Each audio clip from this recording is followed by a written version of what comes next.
truck stop thunder. Sunday nights I pull you under. Flaming karma, full send glow. Motor mouth says, let's go.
Ladies and gentlemen, welcome to New Hampshire Motor Speedway, all the way up here, up north in the United States for the next round of the Flaming Karma Doubleheader Series Sunday night.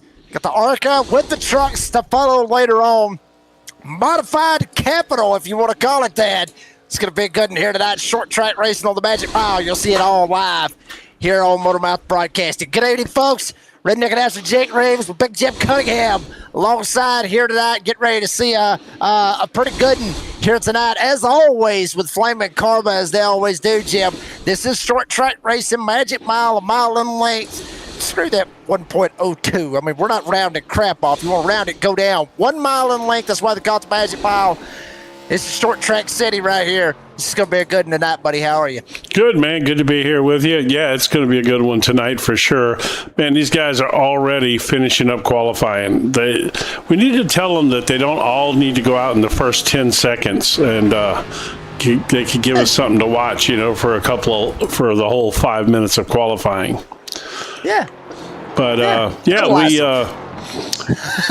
good, man. So right off the bat, I got beef. Right off the bat, feisty tonight, apparently. I don't know. Lord. We got beef. Well, I already had beef a while ago. Me and you were talking about it. Some of the stupidest stuff, probably, that you could come up with. But we may have time to talk about that in a warm-up session later on tonight. I don't know. Then again, maybe it would be along the lines of me completely screwing up and saying something stupid like erratic and erotic. Right. Which by the way, again. Yeah, go ahead. Well, no, I was going to tell you that, Gerald and I have been talking, and apparently we're going to come out with some Motormouth Broadcasting T-shirts to go into the Flaming Karma web shop. And, So I asked permission and got permission to do from Russ Martin to do a Jake Reeves Redneck School of Erotic Racing T-shirt. So folks out there, if you desire to have yourself a Jake Reeves Erotic School of Racing T-shirt, we're going to probably have those available shortly. Yeah, you end up getting a We Got hot pink in color, baby. Hot pink. Yeah, get a We Got Beef sticker right there on the back of it with a big old hot dog or something like that. It'd really throw everything. It'd really make God. It'd make it more weird than anything. I'm not even sure what just happened. I don't even know what just happened. We completely went off the rails. John Berry went to third on the board. That's exactly what happened. Good time for him. Matter of fact, 30.207. Right now, Justin Dory at the top of the qualifying standings with Russ Martin Jr., obviously RMJ, sitting in second. John Berry, Timothy St. Jean, and Ryan Warp Time Sitting in the B5 Warp Speed spot right now. That Warp is Time, now Warp his Speed. new nickname. It's even on his car now. It's Warp Speed Racing. Well, I messed up because I went for the first time in a couple of weeks and a couple of months. I watched a NASCAR race today. Corey Haim won the race at Indianapolis, and they're Why calling did him you Haim. you can't be giving So, spoilers out like that. People may not have watched hell, the everybody- race yet. hell, everybody watched it. I'm sure everybody watched it. Hey, folks, if you got beef, that did not come from me. I gave no spoilers. That's on Jake. I'll take the beef on that one. Y'all can have beef when we till the cows come home on that one. I guess I'll take that one. But no spoiler that you see on the left side of your screen with 11 of them just took time. John White, Rump Shaker, Mott Burgess, they did not take a time as of yet. Looks like they'll be starting from the back of the pack. 11 of them took a time, 2 of them didn't. And that's the way it's going to look. 1 Toyota, 1 Ford, and 11 Chevrolets be in this ARCA race. The 1 Ford, Jim, you can take this one all the way to the bank. The 1 Ford is Dustin Dory, and he's sitting on the pole. The 1 Toyota is Ryan Warp, and he qualified 5th. So, yeah, there's going to be a whole lot of bow ties surrounding both of them. Well, yeah, I just don't get it. I mean, I just don't get it. It's going to be an ongoing thing. I'm never going to get it. You know, I don't understand. What happened? I'll tell you what happened? What happened to the popularity of Toyota too? I mean, those were like super popular. Now everybody just wants to drive the Camaro. Hell, pay their entry fee if they drive a Ford.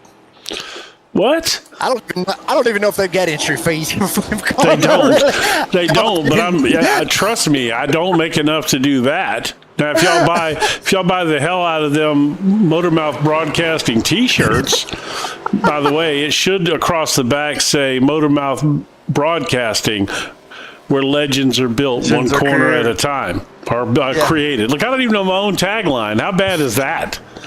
Should I fire myself? Hell, I say it every week. I know. There goes Nicole Crystal. Better to get that out now than later. So let's talk. We've been goofing off here. Let's get serious for a minute. What's your thoughts about New Hampshire? Personally, I love it. I love this track.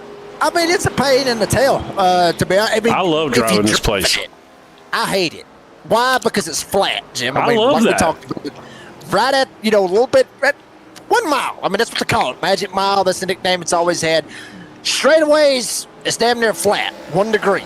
Well, close enough. It is flat as a pancake if you want to make it that. The corners, more or less, are flat as a pancake. It is progressive banking, believe it or not. 2 on the bottom, bump it up, you get a little bit higher right there about that middle. Not necessarily the top, but the middle lane.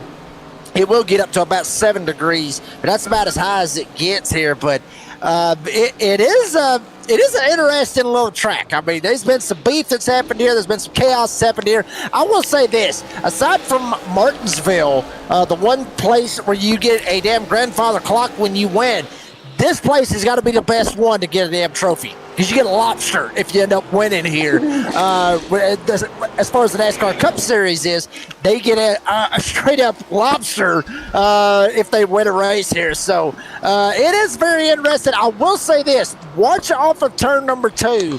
Always seems like it gets real slick over there. 3 and 4 is never really the bad part. It's always the 1 and 2 where it's real slick right there coming off turn 2. You start to see a lot of guys get loose over there. Guys get tight. A lot of chaos happens right there off of turn 2 going down the back sheet. Right here, actually. Oh, he turned it right down to the bottom there. So yeah, fact, I like this place. I do. I like drive. I tell you what's really fun here is an IndyCar. They are a blast to drive around this place. Look at Tim. Oh, I thought St. Jean was running below the white line down there. I was like, damn, that's a heck of a line. Hey, by the way, look who is back in the field tonight. Back, recovered from whatever his health issues were. But apparently he decided to shake his rump right off the bat as soon as he got on camera right into the wall there. That's not how you stay healthy there. I wonder if let's see if he's running the old Navy Joe tonight. He's hauling anchor, so apparently he is running the Navy Joe. Let's look at it from the front. I can't read what that says. I don't know, but the picture looks iffy. Well, it looks like an old sailor with a good-looking female. What's iffy about that? Are we sure that's what it is? Yeah, look. Lifer juice? Is that what this is? I'm not sure, but apparently it's a very dark roast. So here's a funny story about Navy Joe coffee, right? So we were talking about, I was talking with Gerald about the Navy Joe coffee as qualifying, or his practice is coming to an end, and he was telling me that Octavio Rondoletto made a blend, and that he said that that stuff was so strong that it's taken like 6 months for his heart rate to come back down to normal again. And I said, so you're saying it's so strong that if you don't pour the pot out, it'll eat through the glass? He said yes. So that was pretty funny. Yeah, no, but it doesn't surprise me. But yeah, we were having some conversations about some things coming up in the future, and a lot of exciting things coming, man. But I'll tell you what's coming right now. You know what's coming right now? The grid is coming right now. Yeah, this is going to be interesting. First race of the night here for the Flaming Karma Sunday Night Doubleheader Series with ARCA Cars. Starting up on the front row, it is Dustin Dory in the number 7 Ford, getting ready to roll off from the pole spot. And RMJ, Russ Martin Jr., the point leader coming into the night with all the stuff that he's been having going on, still trying to go up against Ryan Warp for that championship lead. He currently sits in the P2 spot. John Barry sitting in P3. And how about Timothy St. Jean? You talked about him as well. 81 Fallout Chevy be rolling off from P4 here this evening. Right behind up there is Warp Zone. Not Warp Time, Warp Zone. Ryan Warp be rolling off from P5 here tonight. Speed. Warp Time, Warp Zone, Warp Speed. Hell, close enough. Warp Speed end up rolling off from P5 with Stephen Linder be rolling off from P6 here tonight. Number 88 Chevy. That's a good-looking car right there. That damn sure is that lightning. I think it looked like a little bit like lightning. Gerald Poole, the man, the myth, the legend, the Flaming Karma Racing. We rolling off from P7 here tonight with Daryl Whitford will be rolling off from P8 here this evening.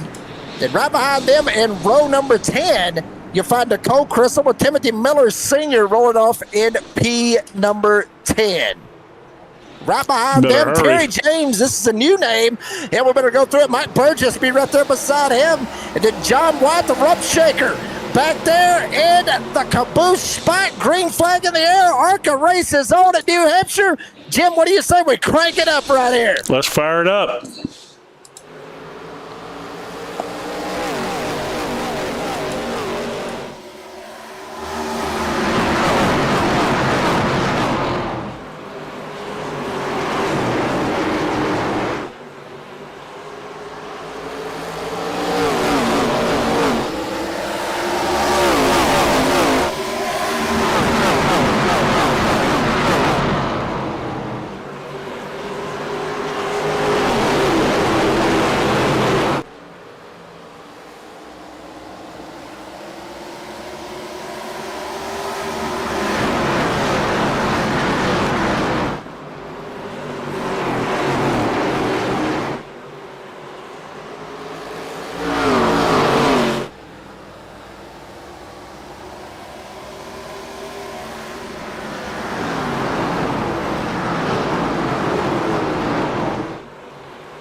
It is Russ Martin Jr., Dustin Dory, the one kick to the back. The caution is out. Timothy Miller Sr., the one that spun her around the number 73 Chevy. He's parking it on the back stretch. Caution is out right here early on or early on here, the Flaming Karma ARCA Series. All right, let me see if I can find out what happened here. Timothy Miller Sr. Oh, wow. Rump Shaker just straight up losing it off of 2. Remember what I was talking about right there, Jim? That turn 2 gets a little bit iffy over there. You can get a little bit sneaky with the sliding, get loose, or you can slide up and bounce it off the wall. That turn 2 is one of the more harder ones, but the one that really throws me off, granted, you know, that was Rump Shaker and White, or excuse me, Rump Shaker and Timothy Miller Sr., but Dustin Dory in the 7, hell, he started on the pole. Something was amiss on the number 7 Ford. He got a black flag, too. Yeah, he got busted right there at the start. What did It he ended do? up coming around, or something happened with the 7 at the start of this race. And he ended up losing the lead right off the bat. I'm not sure if he spun it right there and then he got busted trying to go down pit road or something. I'm not sure what the hell happened to it. All right, let's see if we can figure out what happened to him real quick here. It happened right about the time when we was doing the crank it up stuff right here, Jim. We'll see what happened to Dory real quick. Is they are still under pace as of right now. Let's see, Dory down here on the inside. The Got a 7. good jump. Hell of a jump. Martin Jr. right there on the outside. Maybe, I mean, I don't think he jumped the start. If he jumped the start, he would already went down pit road and he would got busted and all kinds of other crazy stuff would have happened.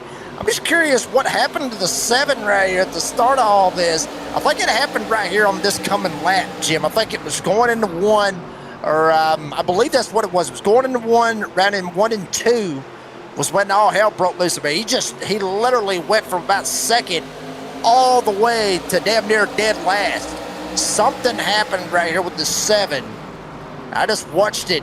We'll see right here. He goes Pushed into up 1 the track right a little here. bit, but nothing. Oh, there it is. There it is. Oh! Damn, don't turn 2, Jim. It'll get you Yeah. every freaking time. I'm telling you, it's already got 2 of them, 3 of them if you want to count it, with Dory, Rump Shaker, and then the innocent bystander at all of it, which was Timothy Miller Sr. So what I noticed is I don't actually think that Wyatt hit the wall. I want you to look at this again real quick. I think that he net coated the wall. Watch this. I don't think he ever touched it at all. No, I don't either. No, I think never touched it. he might have jerked it to get off of the wall, and then. All right, I'm gonna go back live because we just went back green here. Yeah, I think he just got loose right there when he come off of 2, just came down and ended up cleaning out Miller Sr. As much as like what we saw right there with Dory just a second ago. Drivers getting loose once again. Miller Sr. again back there. You see him on the inside to the right of your screen back there off of turn 2. Timothy Miller Sr. sideways once again.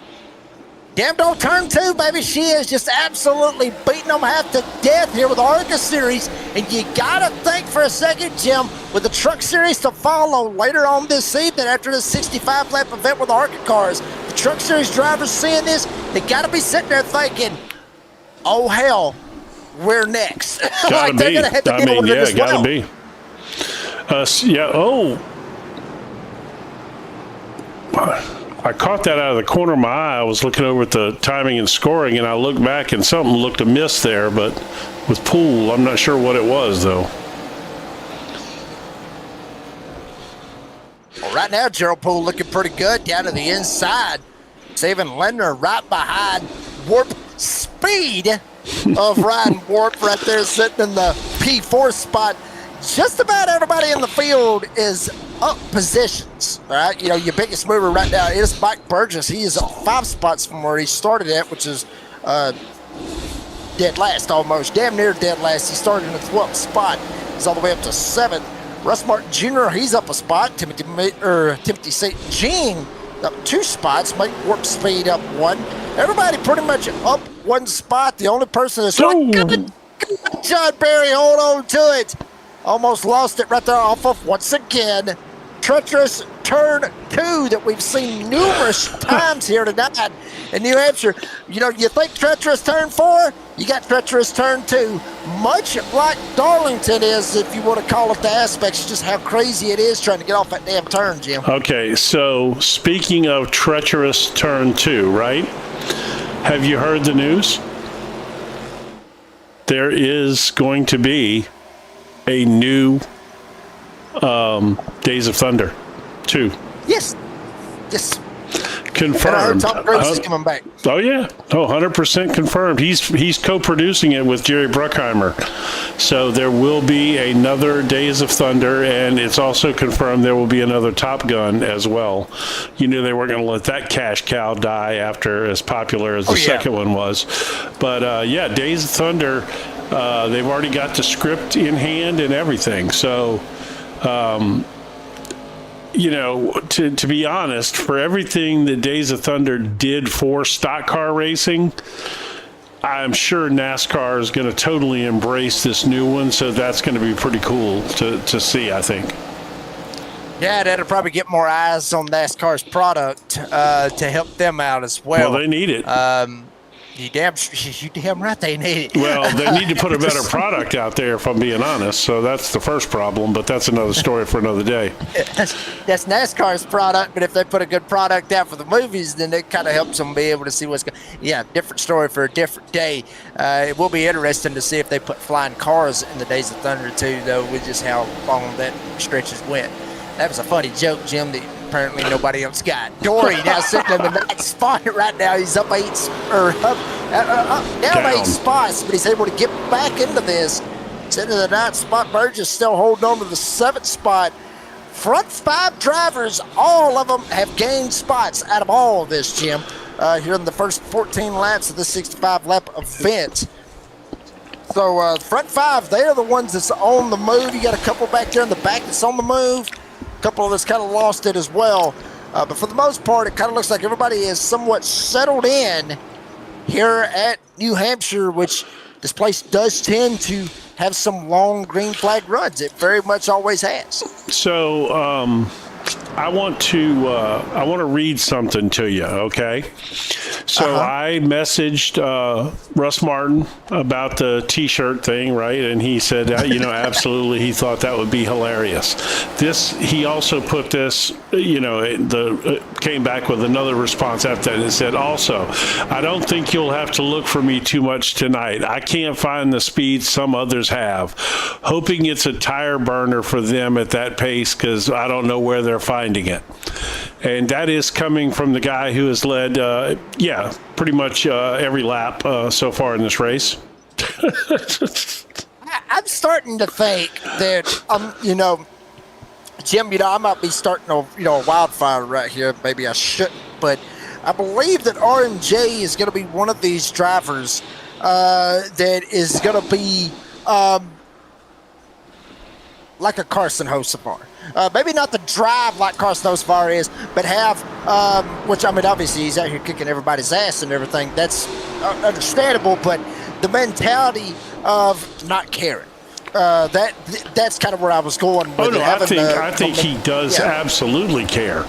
I think that probably too much. I don't know this, but just my take from talking to him so far, I think it's probably the opposite of that.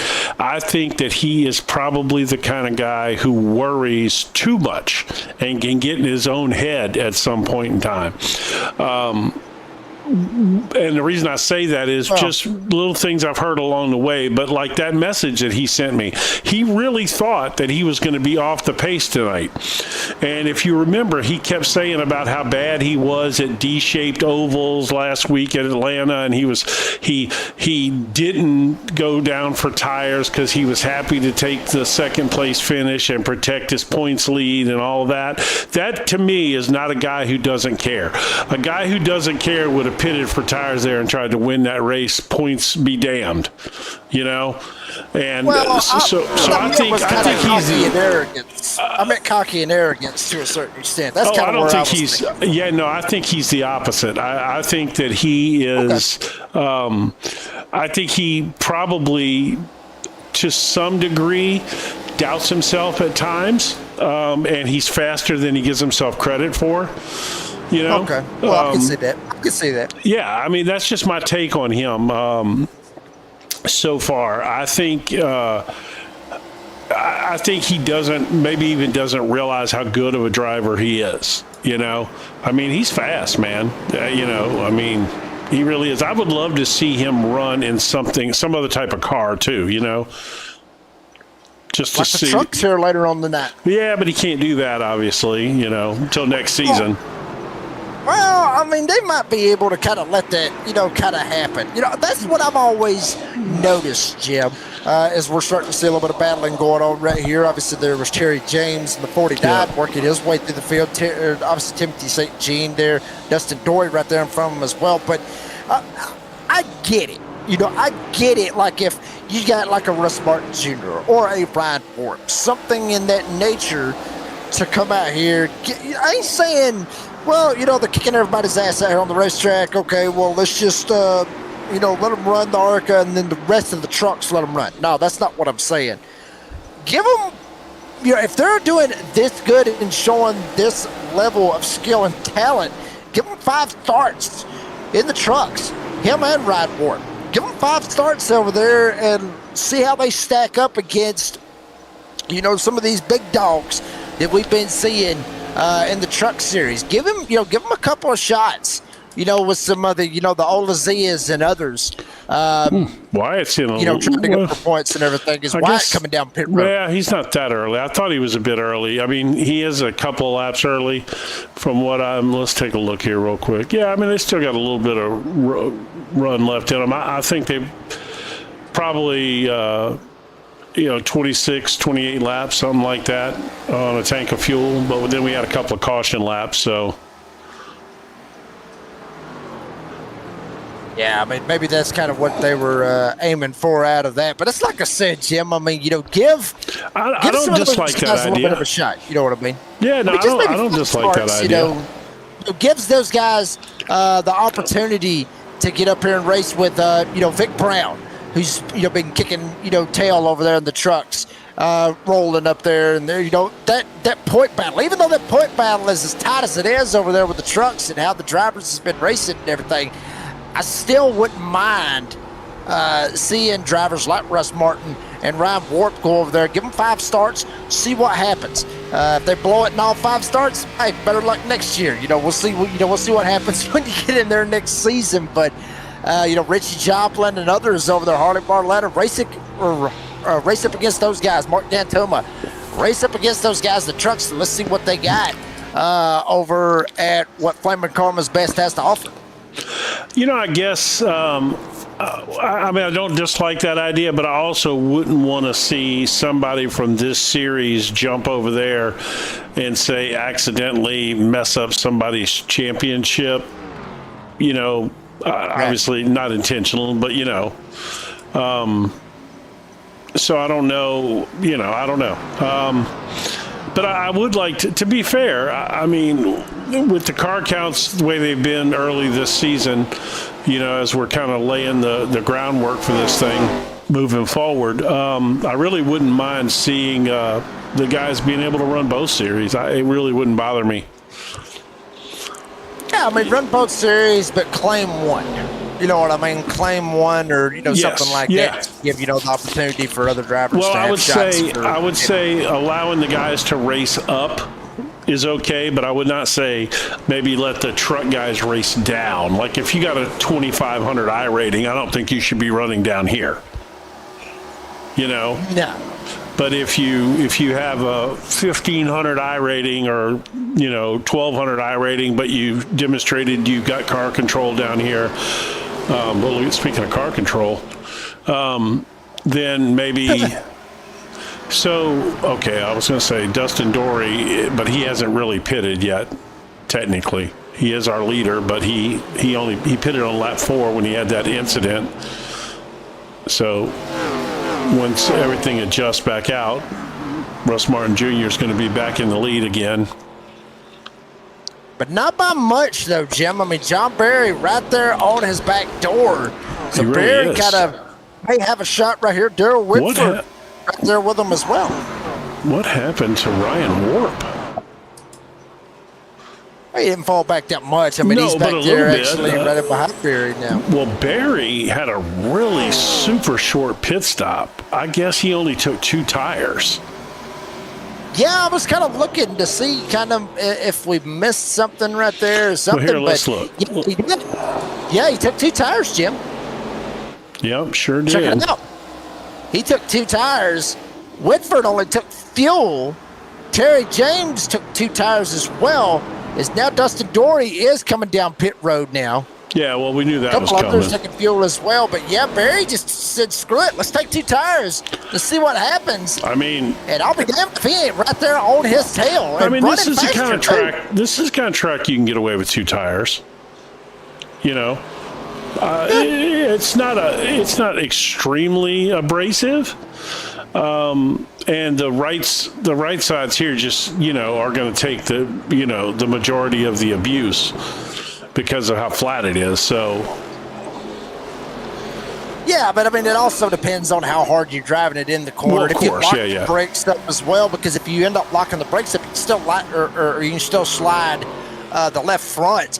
Obviously, the right front is going to take more of a beating than the left front is because how the corner is and everything else.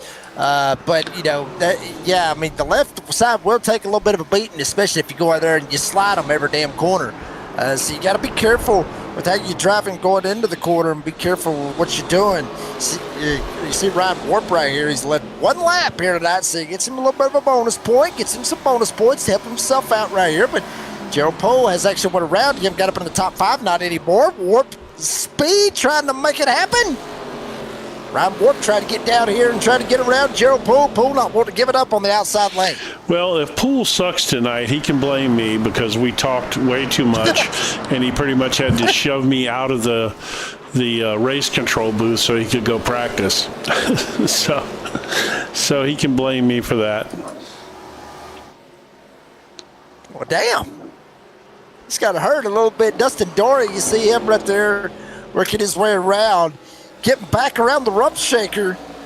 John White, you see him right there, Navy Joe Coffee. Make sure you go over and check them out on the website. What's that website, Jay? NavyJoe.coffee. NavyJoe.coffee. Do they have a discount code or anything? They damn sure do. Flamin' Karma. There's a space between Flamin' and Karma. Don't try to make it all one word. If you get 10% off your discount, or you get 10% discount off of your order over there, that is NavyJoe.coffee. What would you think if we came up with a motor mouth blend that we put on there? Oh, dude. I got a story to tell you when we go to warm up. Well, I know it's a good one if we got to wait till warm up. So, not for the coffee. It's not the coffee. No. It's like teas. But No. Anyway, we'll talk about it when the warm up session hits or when they get through qualified and everything. We'll make an opportunity to talk about it later on tonight. But 30 laps to go right here, around that 35, it's pretty close. Rock and rolling right here, Jim. They got a good shot. Try to see what they can happen with right here. Ryan Ward trying to still battle with Gerald Poole right here. I'm crossed up thinking about the T thing. I can't wait to talk about it. I know. Apparently, you are. Yeah, it's got you going there. Whatever it is, sounds like maybe some of Octavio's coffee blend there. Oh Lord. I need. You know what? I need to get me a caffeine sponsor. That's what I need. So this is not a sponsor by any means. So I need caffeine to function, right? So I found these little chocolate squares that they sell in like trucks, well, like Pilots or Flying J or one of those, I don't know. And they're these little chocolate squares, and they have like 3 cups of coffee worth of caffeine in them, right? So when we were traveling, moving to Florida, driving all day, I tried some and I liked them. So I found buy a box and get a box free on Amazon. And so I bought myself 2 giant boxes of these chocolates, and I got enough caffeine chocolates now to last me, well, probably till I'm dead and gone. And so I eat them now when I have a long day of broadcasting, like today. Sundays are my long day. And anyway. But if I came up with a Motor Mouth coffee blend, then I could just do that instead. Davy Joe coffee blend. Sound like some good stuff out of all that, Jim. Pretty good stuff. Yeah, these little chocolate squares will zip you up now. I'm telling you, my son hated them. He tried one and did not like it at all. He said it gave him the jitters, but it does not give me the jitters. That's how it goes. You see John Berry trying to work his way around with 26 laps to go. Berry actually fell into the clutches of Lindner. Lindner right there behind him in the third spot. St. Jean trying to slide up here. What it would mean for Timothy St. Jean to slide up here and get another podium spot. I mean, just out of nowhere. He's on a roll right now. 2 in a row. He damn sure is. Timothy St. Jean's been on a damn roll getting up here, getting up at the podiums for what he's had going on. And being able to fight through that as well, Jim. I mean, you think about it. I mean, Atlanta, he done fantastic last week at Atlanta. Was up here into the mix. Rockingham done well as Las Vegas. This man's been kind of rolling right here in that 81 and been doing very, very well at it. And showing these old boys up here that, hey, I may have a little fallout. I may have a little blonde guy right here on my race car. But I know how to drive the damn thing, and I know how to take him for a ride. I'll tell you what, I'm looking at Warp here, though, man. Warp's car's rotating the bottom very well, but he doesn't seem to be moving up. Well, Jim, this is one of those tracks where you can actually get away with riding down there on the apron. Now, some drivers may take all 4 tires and just shove it down there on the apron. Some may just straddle the line between the apron and the racetrack. See, I was a hot dog line guy here. Yeah. Oh yeah, I get you. I like that. I'm about that second stripe line up off the bottom there. That's where I like to run around this place. Yeah, you're talking about the second seam right there. Yeah, I know exactly what you're talking about. And riding on that seam, that's kind of where that progressive banking kind of starts to kick in, right there about where Warp is. Yep. It will help the car get a little bit of rotation, get that tail end to start kind of coming around a little bit, help the car loosen up as well. You can do it down on that apron as well, but right there, right about where he's at, that's where you kind of want to run. You start to try to get down there right on the he's coming in on that. He's coming in on that second seam, but he's turning it down. Not on this end of the track. He's not. He's staying up on this end of the track. But if you watch him on the other end, when he'll roll in on that second seam, but then he turns it down to the bottom. Watch. Let's watch Ryan Warp right here, see what he's got going on. He's actually 3 seams up right there. Hell yeah, he is. He's way up there now. And then look, he's turned it down as well. I'm not sure if he wanted to be that high that time or not, but he's not really moving. He's not really moving up though, man. Maybe not. Here we go. Pit stops. Some more pit stops going on. Poole's already went in. Crystal's went in. Dustin Dory has went in as well. Here comes Timothy St. Jean, Ryan Ward, Mike Burgess, all of them coming down for pit stops right here with 20 laps to go. So the question is now, if anybody realized what happened there and Barry took those 2 tires and it worked out well for him. He's held that track position. He hasn't had a lot of drop off. In fact, am I reading this right? Barry's got the fastest lap of the race. He does. Damn near 30 flat, almost hit it in the 29s. Yes, sir, Jim. Okay, so if anybody sees that, who's going to take 2 tires now? It seems like somebody is going to take 2 tires. It looks like Dustin Dory just did it. Absolutely, Jim. And then you got to think about this for a second. If Barry taking 2 that last time around, when he comes down pit road, is Lindner coming down right here. But what will Barry do? Will he take 2 again? Or we take 4? I mean, if you look, there's not much drop off here, man. Look at the times. You know, last lap for Russ Martin was a 30.92. His best lap of the race was a 30.23. That's not a lot of drop off on a full fuel run.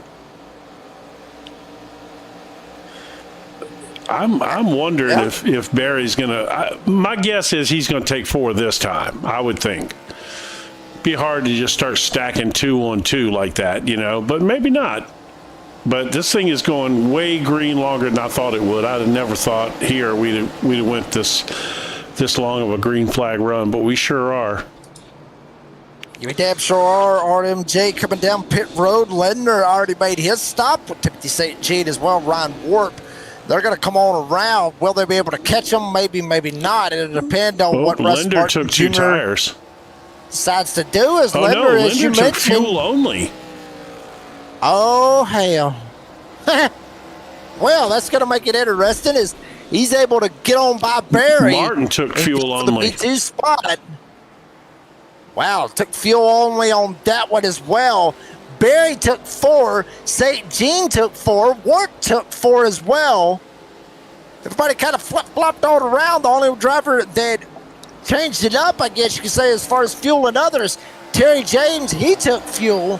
Dustin Dory took 2 tires as well, but he is way back there in a bad spot. Yeah, he's fixing to go a lap down. RMJ fixing to find his way on around him. Yeah, Dory's car hadn't been right since he smacked the wall there on lap 2. And if you look here, Barry, when he took 4 this time, but now Poole's ahead of him. Honestly, it seemed like his car was more responsive with 2 than it is with 4. I think so too, Jim, because it's going to take that 14 time to kind of heat those tires up and get it lined up and everything. Cold tires here on a short track, flat track, it's never really good, if that makes any sense, because there's no grip in those cold tires, and especially with the track being around 100 degrees, I mean, that's going to make it a little bit hot and slick out there as well. But you want to try to get a little bit of laps in, get a little bit of wear on those tires before you can really start to kind of get the fruits of the labor and be able to get in there, kind of send it, try to make something happen. You see Mike Burgess right here. He's one of those drivers that did take 4 tires.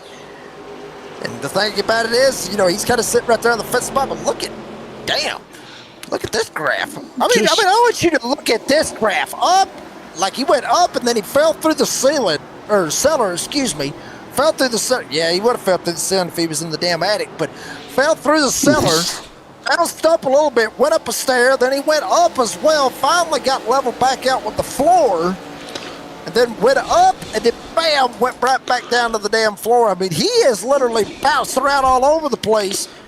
I think he's got a little something else kicking right there on that Mountain Dew right there, Jim. You might want to watch out for this Well, AT. he was down in the cellar. You know what happens down in the cellar.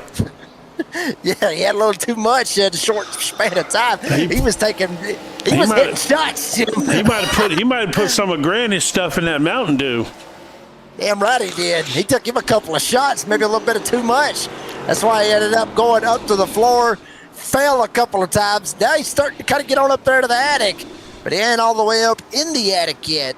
That'd be a Mike Burgess in the 82 Chevrolet Mountain Dew entry. Dustin Dory, you see him right there, just ever since dropped the green flag at 7. Yeah. He just ain't been right, Jim. Set on the pole, and it just went all south from there, man. I mean, he's just not on the pace. I mean, he which is crazy considering he was a pole sitter. Yeah, I mean, you hate to see that as well, and for the only Ford entry in the field, why you always got to bring that up? Does it matter what he's driving? We got beef, Jim? I do. Have we got beef? I do have beef. We got beef. I had to. 10 to go. Timothy St. Jean holding on to the 3rd spot. He's got Warp Speed right behind him. Ryan Warp not wanting to give it up.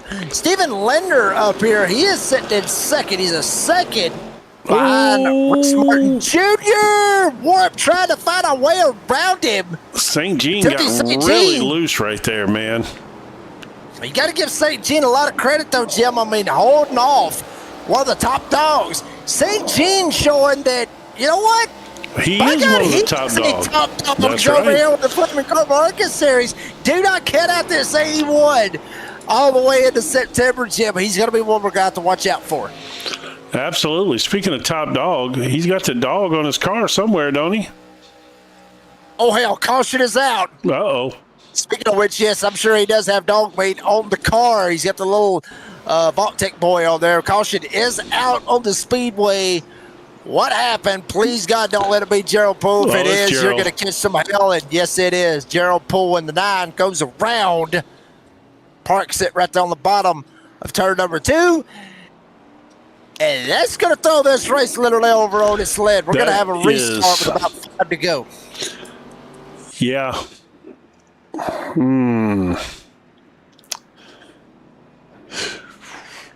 Yeah, so we're going to be in a green-white checker here. Right? Oh, the hell, Jim will catch. We are 60. Is it 60 laps or is it 65? 65. Okay, so no, we won't be in a green-white checker then. See, some of these guys are coming in, but I don't see any of these leaders going to come in. You don't choose to take no tires and then pit here.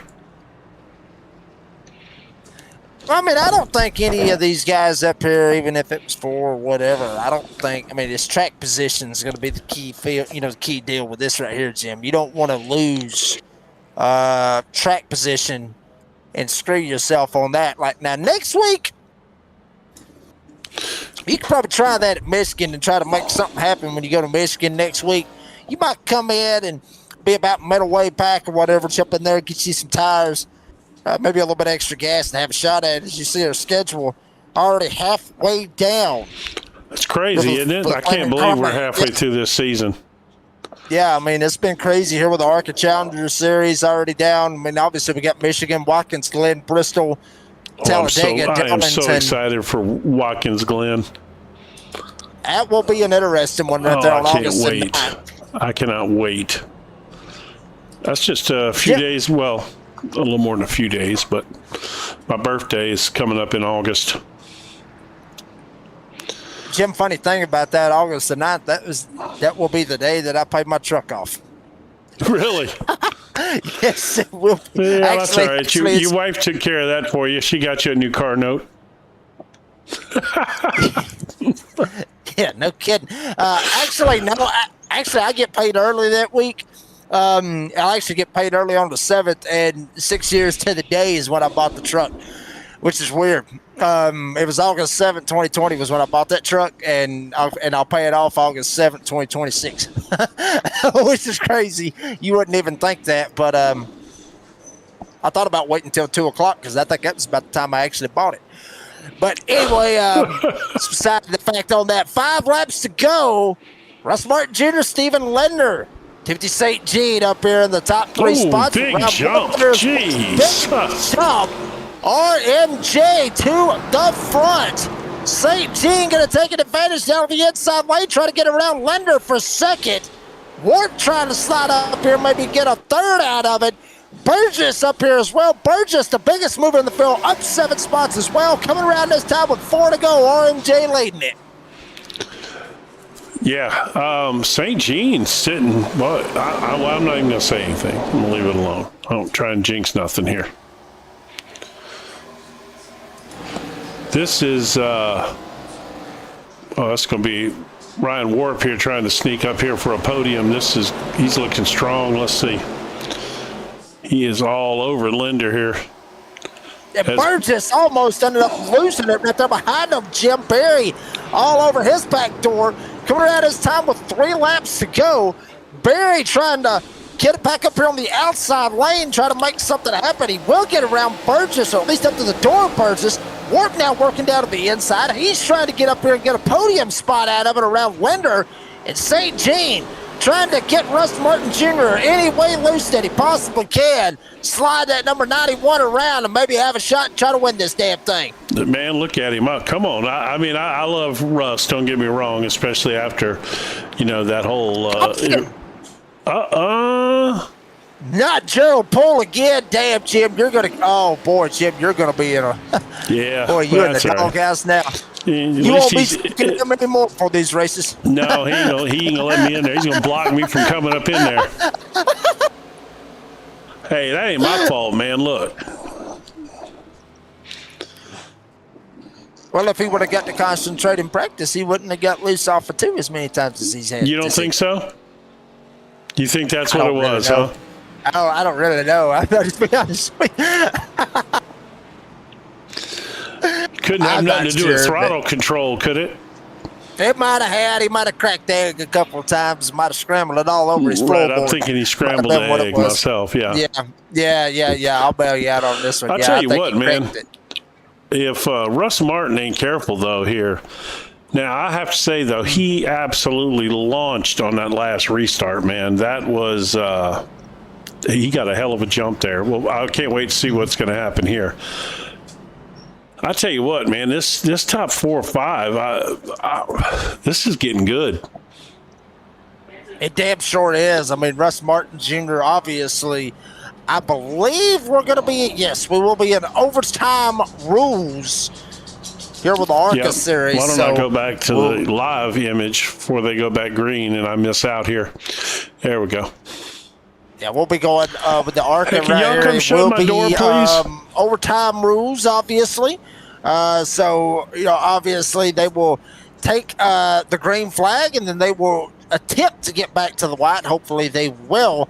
If they get back, come on, Bubba. Or if they don't get back in time and a caution comes out, we'll re-rack them, restack them, we'll rock it one more time. But if they do get back and they did catch the white flag, we will be green all the way. Every damn one of them can rack. The first one back to the line ends up getting the win here tonight at New Hampshire. So, Jim, put your money up. Put your money on your horse right here. What are you thinking? You thinking Russ Martin Jr. because he has been strong? Oh yeah, pretty much all this race. Yeah, I mean, if I'm picking if I'm a betting man, yeah, I'm putting my money on Russ. But I mean, and don't get me wrong, I would like to see Russ win this race, but my heart says Timothy St. Jean, man.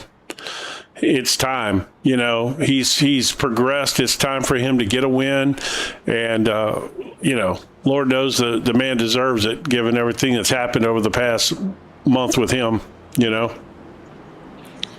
Tell you what, my heart, I agree with you, Jim. My heart says St. Jean.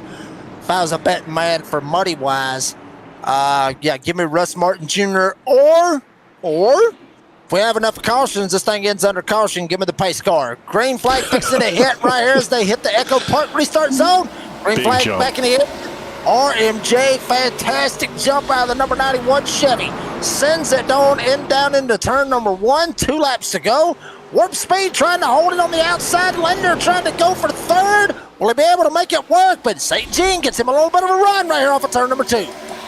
Yeah, he does indeed. St. Jean is looking strong, man. I'm not going to lie to you. He really is. And now bear in mind, he put on 4 fresh tires. He's got a lot fresher tires than Russ does. We'll be able to use all 4 of them. We'll see what happens. White flag, bell lap. Barry sideways going into 1. Slid up, almost got into Dory. Dustin Dory coming out of damn nowhere. they're wrecking. Barry goes around, gets Burgess, sends him around. Dory damn near lost it off of turn number 2. Through 3 and 4 for the final time. Linder down on the inside. St. G, one last shot, not going to be able to pull it off. Dory finally looses it off of 4, and RMJ, Russ Martin Jr., will win him another one here tonight at New Hampshire. He gets the win for the Flaming Karma ARCA Series. Timothy St. Jean, TSJ, if you want to put it that way, he will finish second with Stephen Linder getting third. Warp Speed gets fourth, and Joe Poole able to bounce back and get him a top 5, Jim. Hey, see, I'm nothing but good luck. That's all I am. Oh, Lord have mercy. Yes. All right, let's see if old Russ is going to give us a little celebration here. Man, look, come on now, Russ, you got to do better than that. Yeah, cracked the back end of the car. You can't knock the ass end off this thing on not even the first donut. I mean, all right, he's doing better now, but he. Well, he had to. He had to crack the back end of the car for it to pass tech. Exactly. You'll think that ain't happened before, too. I know Jimmy Johnson's done it numerous times. Oh man! All right, let's see. Else told him to. Exactly. Hey, yeah, make sure you pop all 4 of them tires on the burnout. Hey, Truex did it one time. He blew the whole right side of the damn quarter panel off of it because he knew it wasn't going to pass tech. He said it wouldn't. There you go. I mean, that ought to tell you right there, but it is what it is. RMJ getting the win here tonight. There you see it. New Hampshire Motor Speedway, 68 laps, 69 miles. We'll just keep it at 69 because I like that number 4. Green flag lead changes with 3 different leaders with 3 cautions for a total of 9 laps. Terry James does get the hard charger. Burgess had it until he got caught up in that last lap, damn near last straightaway accident, if you want to put it that way. Terry James ends up getting the hard charger, finishing 6th. Russ Martin Jr. leading 63 laps of the 68 here tonight. John Berry with the fastest lap, Dustin Doherty on the pole. And RMJ, Russ Martin Jr. gets him another one, wins it here tonight. Timothy St. Jean, Stephen Lindner. We'll talk to those guys here in just a second with Warp Speed. Ryan Warp getting him 4th. Gerald Poole, the man, the myth, the legend, coming over 5th. Terry James, the hard charger, will get 6th. Darrell Whitford will get 7th. Dustin Doherty gets 8th. Had a bounce back going, was going to get a top 5 after all the hell the 7 went through. He ended up spinning it off of turn number 4 right there, coming to the line. John Berry will get 9th, Nicole Crystal 10th with Mike Burgess, Rumpshaker, John White, and Timothy Miller Sr., the 13 drivers that started it here tonight for the Flaming Karma ARCA Series. Well, let's bring him on up here. This man right here, he's got an idea how this stuff goes, Jim, right here. He literally does. RMJ, Russ Martin Jr. getting the win once again here tonight. Russ, buddy, you're making it look easy. You really are when you're getting it going out there. But was you a little bit worried with Timothy St. Jean coming on strong right there at the end? Yeah, I was literally telling him right there in the waiting room. I said, out of all the wins that I've had this year, which I still cannot even fathom the fact that this is number 5 on the season. I never thought I'd have this many ever in a league, but I told him, I said, this one was probably the most nervous I've been because I saw how strong he was in practice, how strong he was at the beginning of the race, and then to have him right there behind me, I was like, well, like if I'm gonna lose to anybody, I would prefer it to be Tim because he has come on. He's come on so strong as of late. He's really shown a lot of speed, a lot of good consistency. I've been really impressed with how he's ran the last couple of weeks. So if I would have lost to Tim, I wouldn't have shed a tear. Yeah, look, he has absolutely found his pace in the last month for sure, which has been fantastic to see. And when you watch this back, Jake asked me there on that last restart who my money was on. I said, if I'm a betting man, I'm putting my money on you. But if it's my heart, I would like to have seen Tim get that win just because, everything that he's been through and how much he's progressed. But first of all, I have to say, I'm not going to trust anything you tell me in a damn message ever again. Well, okay. I was telling myself the same thing as this race progressed. I'm like, I really have to stop talking about how bad I'm going to run at these races because, like, yeah. It's like every time it just seems like every time I'm not comfortable, I have a really good run. I mean, I did not think I would be lucky if I come out of here with a top 5 tonight in the way that I was running. So I'm going to tell you, and you'll hear this when you watch the broadcast back, because I know you watch every one of them back. I personally believe that you do not believe in yourself as much. You know what I mean? Like, I think that you doubt yourself more than you should sometimes, just like at Atlanta, you decided to protect your points lead there instead of taking tires to try to win that race because, you didn't feel like, you wanted to protect your points lead. Whereas, if you'd had the confidence the way you've been running this season, you would have thrown that caution to the wind, put tires on there and tried to win the damn all-star race just for the heck of it. Right.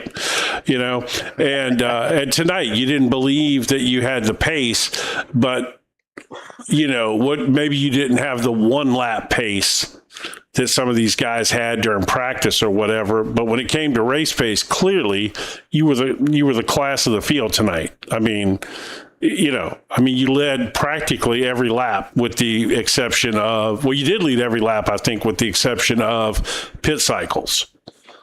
Yeah. So like I said, I kind of feel like this one was kind of the same way as Rockingham. Like I wasn't too confident in Rockingham either, but it was just I found that pace that was comfortable to me, and it happened to be good enough.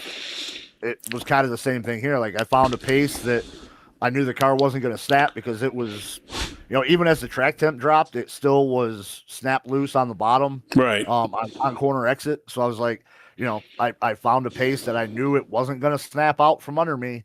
It was that safe pace that I found, and again, it just. Like to be fair, nobody was close to you, with the exception of Tim in those last couple of restarts there. Other than that, you pretty much had the field covered tonight. It would have been fun to see if there would have been 10 or 15 more laps there at the end with Tim with those fresh tires where you didn't take tires. If you would have been able to hold him off over the long haul, I think probably you would have been.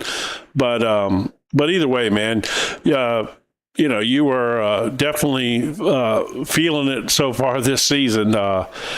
It looks like you're probably going to end up racing trucks next season.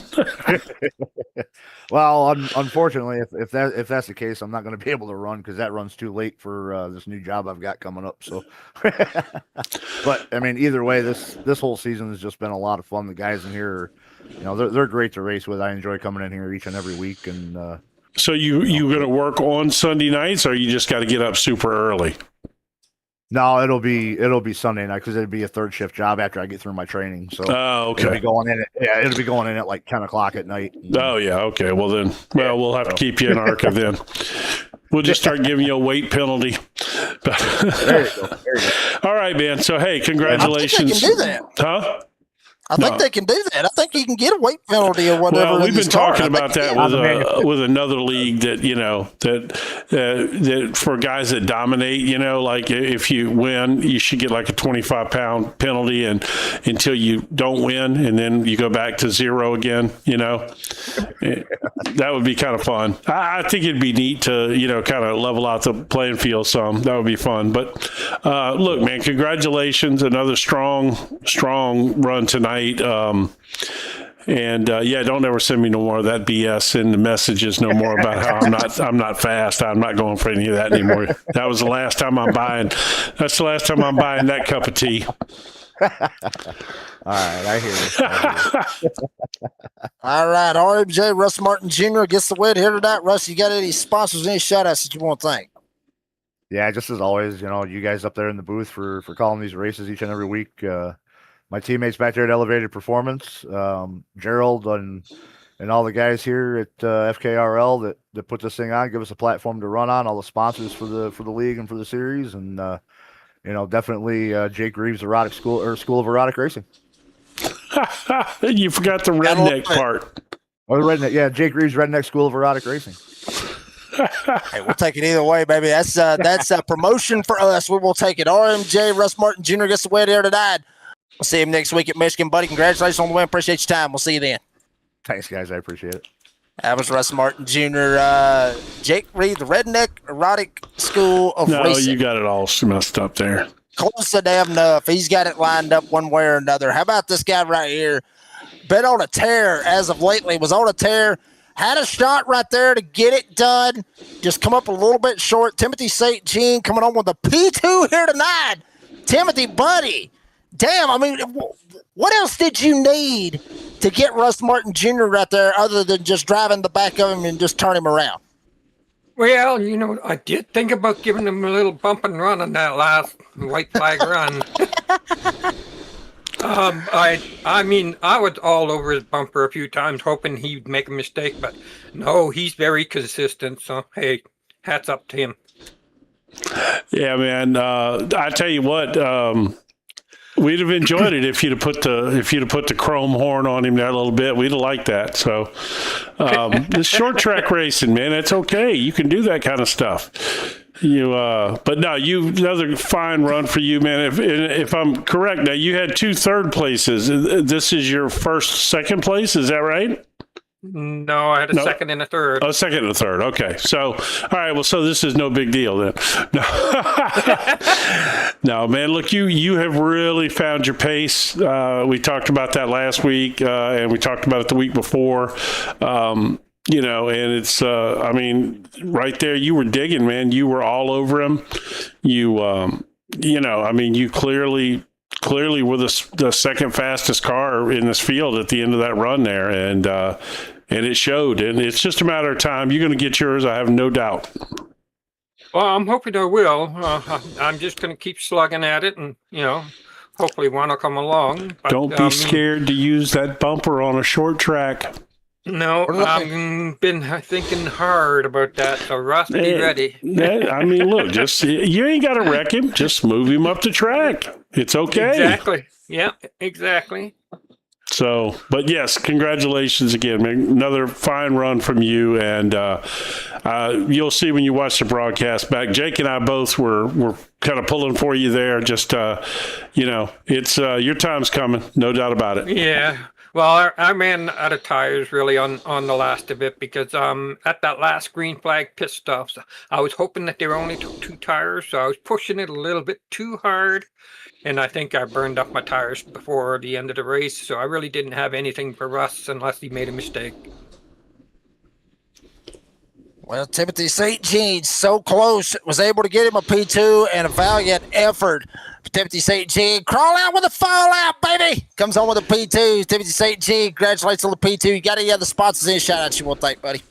Oh, yeah, Nuka-Cola, of course, and the Vault Tech, and the people in Vault 33 who stuck by me the whole way, and, of course, FKRL for putting this on for us, and I really enjoy racing here with these guys. Real quick, Vault 33, what's going on in Vault 33? Which one is that? That's the one where everybody disappeared. Yeah. Oh, yeah. Okay, I forgot about that. Yeah, they need to hurry up with a new season. They need to come out with a new season because everybody's going to start trying to forget that stuff, and then I might have to binge watch every damn bit of it, try to keep up with what's going on. That's what you got to do anyway. They got to hurry that up. Yeah, Vault 33 was the sketch vault. That was a sketchy one. Yeah. Jim, it's hard for me to binge watch. I got a 1-year-old. That's true. Out and followed me to the races. Timothy St. Jean, P2 tonight, buddy. Congratulations on the finish. Appreciate your time. We'll see you in Michigan next week. Thanks, Jake. Thanks, Jim. That was Timothy St. Jean, comes out of it. Vault 33. Now I remember. It took me a minute, and I completely forgot. Like I said, it's been forever. They need to hurry up, pop something out. Stephen Linder coming home with the P3 here tonight. He able to crack it, gets up 3 spots from where he started at. Bow ties up there in the podium spots. Stephen, buddy, congratulations on that P3. Tell us about your race. It was pretty little interested out of that number 88 here this evening. Yeah, I was trying to figure it out. Didn't really have much confidence going in, but I feel like once things got rolling and we were in traffic, I felt like it was wide enough. So it was pretty good. I didn't really have anything for Russ, but congrats to him and Timothy. They're pretty strong at the oval, so if I can get a 3rd place behind them, I think it's a good day. Yeah, you had a nice run there. And by the way, I have to say we both Jake and I really like that green. Well, I'm a green, black, and white paint scheme kind of guy anyway. So I love anything green, black, and white on a race car. But we like that lightning you had going there tonight. You were throwing some light in there at the end of this thing. Thanks. Yeah, it's been lightning a lot here lately here in Florida. Yeah, what part of Florida you live in? I'm in Florida myself. Right side Clearwater, outside of Tampa. Oh, okay. Yeah, you're right across the state from me. I'm over in Cocoa Beach area. Oh, nice. I've been there. That's nice. Yeah, we just moved here. It's been about 6 weeks now. So, but cool. Yeah, so you had a good run tonight, though, man. It really, you really did. Your car looked strong there at the end of the race. If if you took no tires on that last stop, right? I did take right sides. I believe, Oh, you on did that take very right sides. last, Okay. And then I was going to run out of fuel, I think, if we had gone one more green, white checker, but glad we didn't. Oh well, yeah, that's that would have been an interesting twist for you for sure. But no, another good run from you tonight. So yeah, looking. What's your feeling about next week? We are going to where we're going, Jake? Michigan. Michigan. Oh yes, Michigan. That's right. That's a whole different animal than this place. Yeah, it's a faster track. I'm not feeling bad, but I'm not feeling great. I've always felt like that's a pretty good track to do some passing, and everybody will have room. So I think it'll be a good Yeah, race. plenty of grooves there for sure. Oh yeah, for sure. Good one to say the least when we make it to it. Stephen Linder, buddy, you come home with the podium here tonight. Congratulations on the podium finish. You got any sponsors, any shout outs you want to thank before we let you go? Just to Gerald at Flaming Karma and you guys at Motormouth for putting this on. It's been a fun season so far, and I appreciate it. It's been great. It has been great to say the least, and we are not done yet. Stephen Linder coming home with the P3. Buddy, congratulations on the finish. Appreciate your time. We'll see you at Michigan next week. Thanks, guys. See you next week. Stephen Linder comes home with the P3 here tonight, right behind Timothy St. Jean, who got second, and RMJ Russ Martin Jr., who got the win. Well, Jim, ARCA race is over. We got the trucks coming up here in just a little bit. Your final take on a good one here tonight with ARCA guys. Man, great race. Nice couple of sets of green flag pit stops in there, which is always exciting. I like that. And good solid finish there. St. Jean was really pouring it on there at the end. He says he wasn't sure if he had anything for Russ or not, but I don't know. It sure looked like he might have had something, but there'd have been a few more laps in there. But yeah, great racing, man. Yeah, fun. I mean, good one. I'm excited to see how the truck's going to handle this place, especially if that track temperature stays up a little bit, and because they sure were having fits off turn 2 tonight. So I'm curious to see how that's going to work out. Yeah, it will be interesting to see how it will turn out at the truck race here in just a little bit. Folks, we're going to take a brief intermission. We'll be back for the big boys, for the trucks here with Flaming Karma, Sunday night doubleheader series with the trucks. We'll see you here in just a little bit.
Sunday, that's how we live.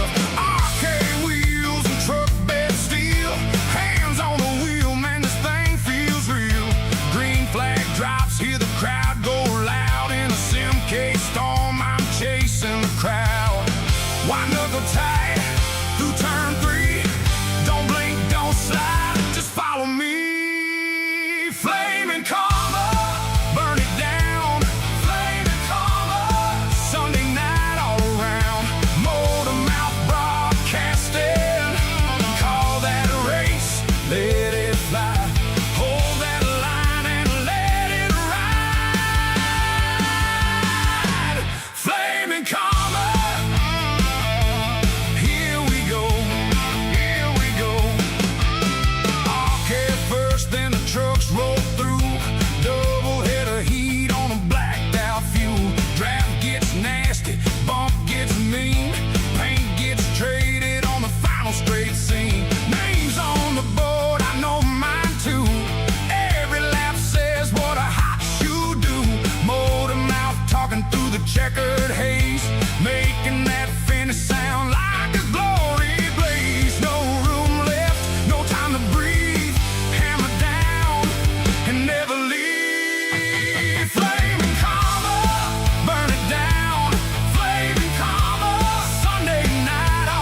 feels sweet. Load that track, line up the grid. One more Sunday, that's how we live. Arcade wheels and truck bed steel. Hands on the wheel, man, this thing feels real. Green flag drops, hear the crowd go loud. In a Simcase storm, I'm chasing the crowd. Wide knuckle tight through turn 3. Don't blink, don't slide, just follow me. Flaming karma, burn it down. Flaming karma, Sunday night all around. Motor mouth broadcasting. Call that a race, let it fly. Hold that line and let it ride. Flaming karma. Here we go, here we go. ARCA first, then the trucks roll through. Doubleheader heat on a blacked out fuel. Draft gets nasty, bump gets mean. Paint gets traded on the final straight scene. Names on the board, I know mine too. Every lap says what a hot shoe do. Motor mouth talking through the checkered haze, making that finish sound like a glory blaze. No room left, no time to breathe. Hammer down and never leave. Flaming karma, burn it down. Flaming karma, Sunday night all around. Motor mouth broadcasting. Call that a race, let it fly. Hold that line and let it ride. Flaming karma. Here we go, here we go.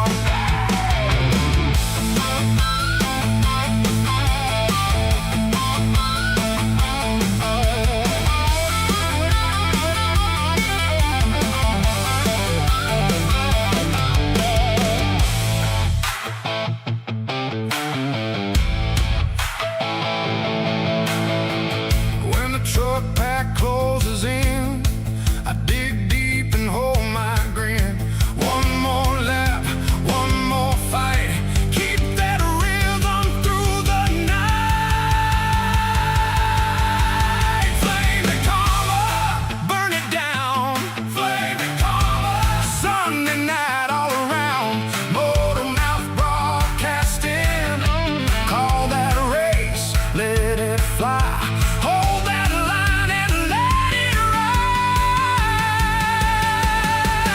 Flaming karma. Here we go. Ah, flaming karma.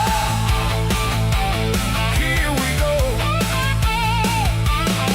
Oh, arcade smoking, truck stop thunder. Sunday nights I pull you under. Flaming karma, full send glow. Motor mouth says, let's go.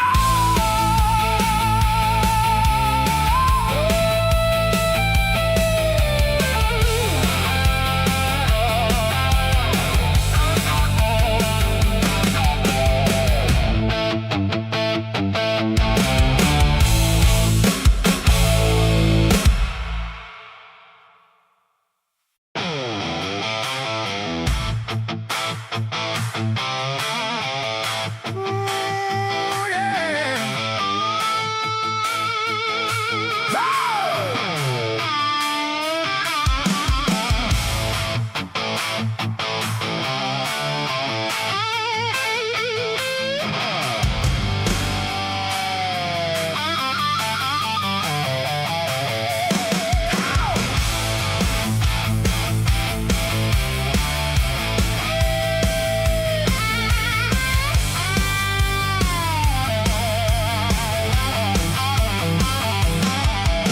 Boot up the rig, lock in the seat. Coffee gone cold, but the night feels sweet. Load that track, line up the grid. One more Sunday, that's how we live. Arcade wheels and truck bed steel. Hands on the wheel, man, this thing feels real. Green flag drops, hear the crowd go loud. In a Simcase storm, I'm chasing the crowd. Wide knuckle tight through turn 3. Don't blink, don't slide, just follow me.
back to New Hampshire, Florida, or Flaming Karma Doubleheader Series. Damn, I need a beer.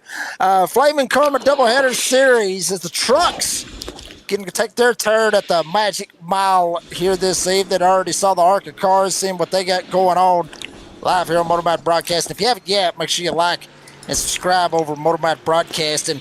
Over 1,000 subscribers on this channel, and big deal out of that. And love to get it up to 2,000. I'm sure Jim would love to add another 1,000 to it. So tell your friends, tell your family members. Hell, if your ex-wife ain't subscribed to it, make sure she gets a hold of it, because odds are she's probably sitting right there watching it with you, depending on where you're at. But Redneck Announcer Jake Reeves, Big Jim Cunningham alongside Jim, buddy. Getting ready for the Truck Series. See, I'm all screwed up. I need a bottle of liquor. Like you do need some liquor. Work tomorrow. You do need I need some a liquor liquor bottle. We got the trucks. The points, obviously, they're tied. They get Dantuma with Bartoletta. We've been talking about it all season with these trucks, how the points is so damn tight, how they are, Jim. Well, why don't we take a look at them and see? Yeah, let's see what we got here. Pretty damn tight. It is pretty close. I mean, Dantuma got a 10-point lead over Vic Brown, and then Bartoletta back 1 point from Brown, 11 back from Dantuma for those of you that didn't finish high school. Richie Joplin right there sitting in fourth right now. He's back 28. Michael Whiting back 40. Jeffrey Oakes right there back 48. So top 6, top 7. Really, if you want to put it, top 8, I mean, maybe top 7. Really, the top 5, top 6, it's basically anybody's game with all these guys up here and just how much they flip-flop all the time, Jim.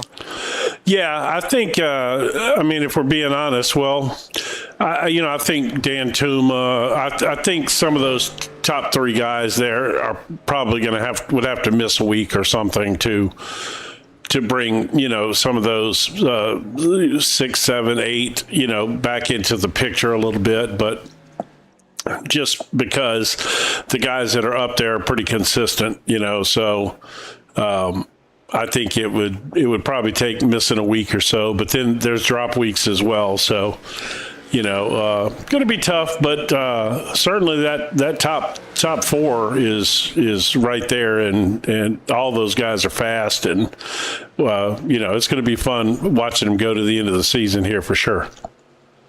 Yeah, I mean, absolutely. Mark Dantuma, obviously, with Navy Joe Coffey up there at the top of the standings. Where will he end up? Currently, right now, he's fastest in practice.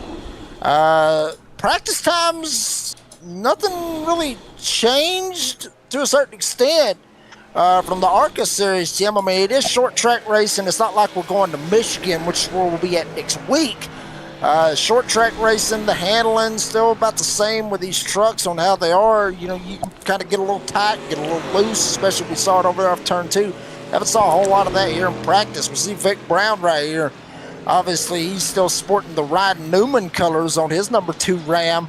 What will happen out of him come later tonight? Folks, we got 5 Rams in the field, 4 Chevys, 1 Ford, 1 Toyota. So all manufacturers are being represented here tonight, with the 4 Chevys and the 5 Rams making up 9. Then obviously the Ford and Toyota making 11 trucks to start it here tonight for the Truck Series. We're already seeing a couple of them working their way around, a couple of them starting to slide a little bit, doing their thing. We're about to slide on into qualifying right here. Damn sure are. So we'll get to see where everybody is on that one. Jim, I will say, and I talked about this as we're getting ready for a qualifying, talking about earlier, we were talking about the coffees, about that, about the naming and all that cool stuff. I will shed a little bit of real life in with everybody on this one. My wife and mother-in-law, they do these teas. You know what I'm talking about? These energy teas. Do you have any idea what I'm talking about? Yes. Okay. Oh, damn. So you do know. Okay. Yes. That's a shocker to me because I had no idea any of that was going on. But they wanted me to come up with some nicknames for some of these teas that they got.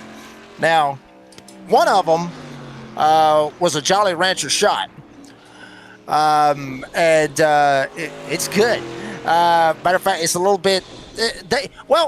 I come up with these names the Jolly Rancher shot, and then you got the what was the other one? The Starburst one or whatever it was.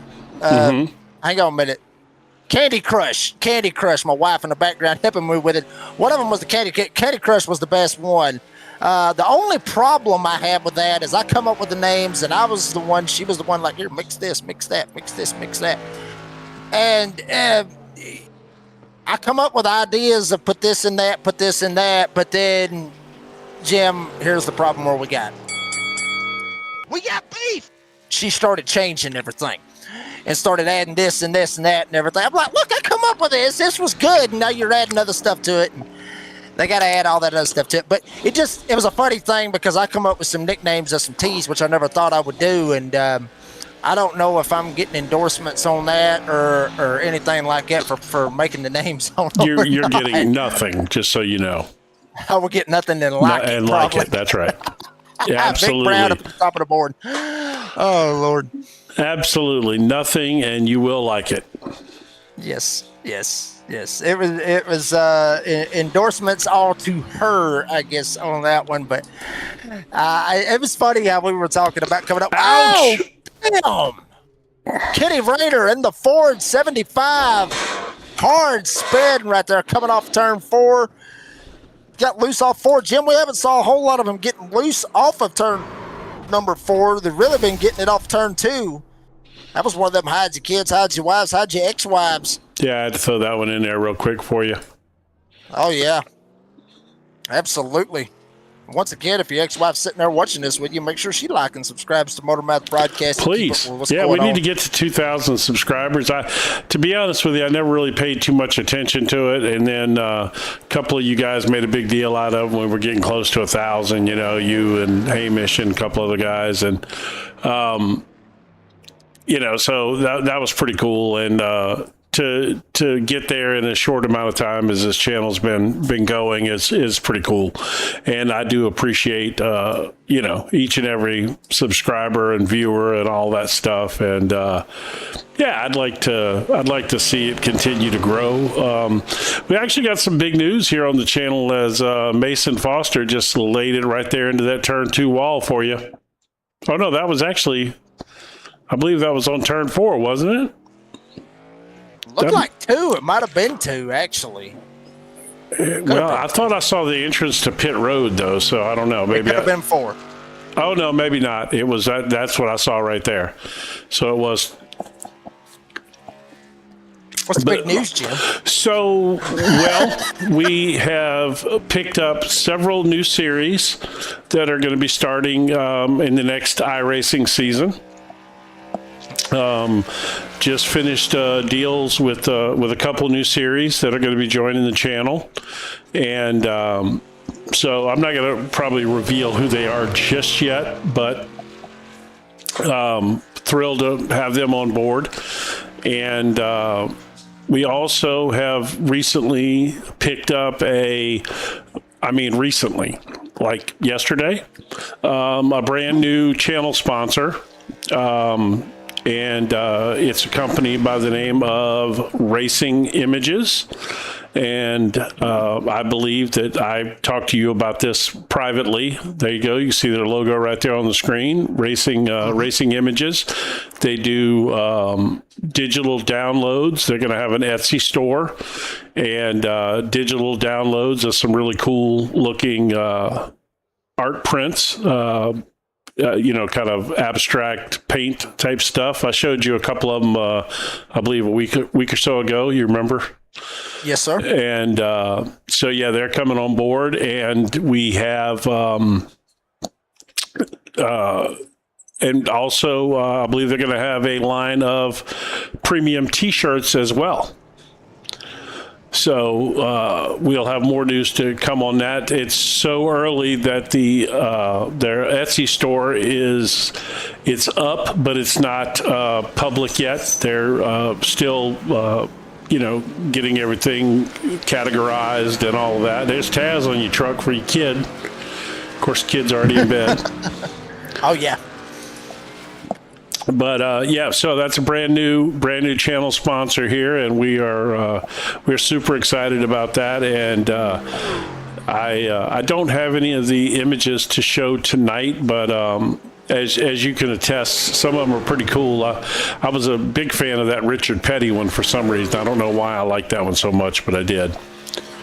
And they got a couple of they got a lot of them. They cover all types of motorsports. It's not just NASCAR. They do vintage, Formula One and current Formula One, and even motorcycle racing, all kinds of stuff. NASCAR, IndyCar, you name it. They've got drivers from going all the way back to the 50s, and pretty cool. Yeah, pretty cool stuff. I mean, it's like you said, Jim. I have checked out a little bit of that as well, with some of that stuff. Pretty cool stuff, that they've got going on out of that. So go check them out. Obviously, happy to have them on board. Obviously, with Roasted Record, Digital Race Engineers, so many great sponsors kicking up right here with Motormouth Broadcasting. So thank you very much to those sponsors, all the sponsors as well. Here with Flaming Karma Paints. What Gerald Poole's got going on with them as well. I mean, so many great sponsors that kick off, and even the Redneck School of Erotic Racing. That's right. That we got going on as well. So, I mean, we got the whole 9 yards over here with Motormouth and Flaming Karma all the way around. I mean, all kinds of sponsors kicking up and everything. So, give them some support. Opposite Track Cams. I mean, just so many great sponsors. We'll talk about that. Well, that's another. Hey, speaking of that now, Track Cams has been with us since the beginning here, but I have been in talks with another company, and they mainly specialize in oval cams. But they do have road racing and all the cams, but their specialty is premium oval cams, a lot of different camera angles and stuff like that, and we are currently in talks to potentially maybe make a switch. You never know. So we will see. Gotta go with the best option, I guess, is a good friend of mine always used to tell me, go with the best option that they got out there for you. So we'll see what happens. It's all about bringing the best views that we can to to the viewers here. That in the end, that's really all that matters to me. Is I just want to make sure that we deliver the best product we can. Delivering the best product. We got a minute and a half left here in practice. We already seen a couple guys having some issues coming off of turn 2, coming around here, coming around there, just all over the place. With drivers having issues coming off of quarters. One thing I do want to mention, Jim, we didn't really touch base on it yet, but it just caught my eye. Some of these drivers that was coming off of pit road and getting ready to come out here for this warm-up session, and even through the practices and, for qualifying and everything. This pit road is very interesting, to say the least. I mean, it is interesting, coming on. We saw drivers having that issue in the ARCA race. We'll see it in the trucks as well. But coming off of pit road, you see it right there where the line is. And right there where the inside retaining wall comes out a little bit. To be good coming off of this pit road, Jim, you got to kind of thread the needle and kind of put it like this. Have skill and not give a damn. Like, you've got to shoot that sucker out. You got to keep it below that double white and yellow line, like Mason Foster has right there. As he's coming out, that line is not long. They've got to cross that line coming off of pit road is very, very narrow. We'll be seeing that here tonight as well. With guys just having to thread that needle and go between that line. Look at him practicing his on and off pit roads. I love that, man. Ain't a damn thing wrong with that. More guys need to do that. I'm not going to lie to you. Of course, we saw it in the, in the ARCA race, man. They 2 rounds of green flag pit stops right in the middle of that race. So, I think very, very important to practice that as we get ready to grid them up here. Getting ready to grid them up for the main event of the evening, the Flaming Karma Truck Series. And it will be a barn burner, to say the least, here tonight for the Truck Series, for the Contender Series. It's going to be a good one. Sutton on the front row. Surprise, surprise, Ryan Newman. Vic Brown, number 2, Dodge Ram, All-Tail Ram, starting up on the front row, sitting second in the points, coming in tonight behind Mark Dantuma and Harley Bartoletta. Be starting to his outside in the number 31 Menards Chevrolet. Right behind him, Richie Joplin and his 89 Ram. Mason Foster, we saw that 96 working his way on and off of pit road, getting ready for green flag pit stops later on this evening. Right behind them, I'm telling Can't make it up. Every freaking time these guys start beside one another, the only difference is usually Olazia starts ahead of Robbie Adams and is always on the inside. This week, they threw us a curveball. They flip-flopped it. So the teammates, Robbie Adams, Nicholas Olazia, making up row number 3. They're always in row number 3 Who do you think as their well. favorite family is in racing? I'd say the Earnhardts if I had to take a wild guess. I'm just wild guess. Could be the Childerses for all I know at this point. Could be. Right behind them, Blake Viken and Kenny Rayner back there. They'll be in row number 4, as you see. Viken on the inside, Rayner on the outside. Then right behind them is where it's going to get a little bit interesting. You got Jeff Oakes, Batman Truck. He's been looking good this season. And your point leader coming in tonight. It's Mark Dantuman, the number 57 Ram. Davey Joe Coffey on the hood of the 57 Ram. And shotgun in the field. Holland Acre and shotgun in the field. It's Daryl Whitford. We saw him in the ARCA Series race. Must be a new name. I believe he is a new name here with Flamin' Karma. We'll see what Daryl can do. Shotgun on the field, see if he can try to make something happen here tonight. Well, pace car working its way through 3 and 4. Pace lights is out, and it will duck down on the pit road. The main event for the Flaming Karma Sunday Night Doubleheader Series here at New Hampshire. The trucks is fired off. We are live. We are in prime time. Motormouth Broadcasting. Brown going to send them off into turn 1 as we're going to crank it up for the start of the Truck Series here tonight, folks.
laps for the big boys here tonight. You saw Vic Brown bouncing off the outside retaining wall. Richie Joplin working his way down to the inside of the racetrack, trying to battle Vic Brown for this lead. Brown almost scuffed the wall again. Joplin clear, all clear. Richie Joplin to the front here early on. Yeah, Richie slid right on up there and took that lead when Vic bounced it off the wall there. You usually don't see Richie Joplin flex his muscle this early in a race, so that's interesting. He must be really feeling it tonight. Of course, this is kind of a Richie Joplin kind of track, if I'm being honest. I believe so too, Jim. I believe that it definitely is a Richie Joplin kind of way right here that we could be seeing here tonight. As you see a little bit of a interesting battle back here. You got Olazia, Robbie Adams back here, Jeff Oakes trying to work his way. There is Rayner working his way down to the inside of the racetrack, trying to see if he can bring some friends along with him. And one of them is your point leader coming in tonight, Mark Dantuma. Dantuma was inside, jumps outside, trying to find a way around Rayner, and he'll ride it up on the hot dog or the mustard line, if you will. Rayner down on the bottom side of the racetrack. Got to be careful with that turn 2. You saw how there was a bump right there off of turn 2. Maybe you can ride on board with one of these drivers when they work their way through 1 and 2 and coming off of 2. There was a little bit of a bump when you come off of 2 to get on the transition of the 1 degrees on the backstretch, it seems like there's kind of a bump right there, Jim. Watch on board right here, or watch Dan Toma. If he kind of enters up on the high side just a little bit, obviously he'll try to ride right here. But we'll see it. There's a little bit of a bump right there. Olazia hit it, but it's just right there up against the outside retaining wall. You're up on that outside lane. You hit it a little bit too much. It will throw you for a loop, and I think that's where we've been seeing a lot of these drivers snapping loose coming off of turn 2. I think that's why here this evening. Well, let's ride on board with Olazia this time and see if we can see it. Of course, I'm with Dan Tuma here. I meant to be over here. Watch Olazia right here. Watch this right here. Watch this. You just feel it. There's a feel to it, Jim, on just how it just seems like it just feels like it drops down. You see it on the outside of the truck as well. There is a feeling on how it just feels like it kind of drops off, kind of like a Richmond, so to speak, when you come off of turn 2. Anybody that's raced on iRacing knows when you're coming off of turn 2 at Richmond, it's just kind of got that drop. A really big Dover's one. a damn good one as well. Yeah, absolutely. It's just kind of got that drop. It just feels like you I just love kind of that, just to be slide honest. right I off love into that it. about Dover. I really do. It's got some hellacious characteristics I out love of it, so to it. speak. I love Yeah. it. That's another track I really love, Dover, man. Curious, do we go to Dover for the Flaming Karma, or have we already went to Dover? I can't remember. No, we have not been to Dover, I'm pretty sure. We do not race Dover. And we do not go at Dover. That is sad. That is kind of a bummer, I have to say, man. Dover's, man, that's one of them tracks. It's just got, it's got character, man. It's got a lot of character in it. It does. I love racing at Dover. Love seeing the just how it is over there racing at Dover. High banks, Man, I'm mile. Got them dips coming off of 2 and 4 there. And it's a roller coaster ride over there at Dover. I mean, it really is with the with the chaos that can happen there as well. I mean, wrecks can happen there, and so to speak. Wrecks can happen here too, and it can make it for a long race if you're not careful and not taking care of yourself over at Dover, just like it will be tonight. But Brown sitting in second, 3/10 back, right on the back door of Joplin. Joplin with the fastest lap of the race, and by a good margin. Everybody else 30.3s, couple 4s, couple 5s. Joplin with a 30.1. And Joplin, I've got a good feeling this is going to be something in Richie Joplin's wheelhouse with this short track feel that we've saw Richie Joplin have. The only problem is he's got to have some damn internet that will hold it up and able to keep him up here. Exactly. Yeah, you can't have that blinking now. So what do you think of that Blake Viken paint job, man? I'm kind of digging that pink and white there. Like cotton candy kind of feel. I don't know. I like it.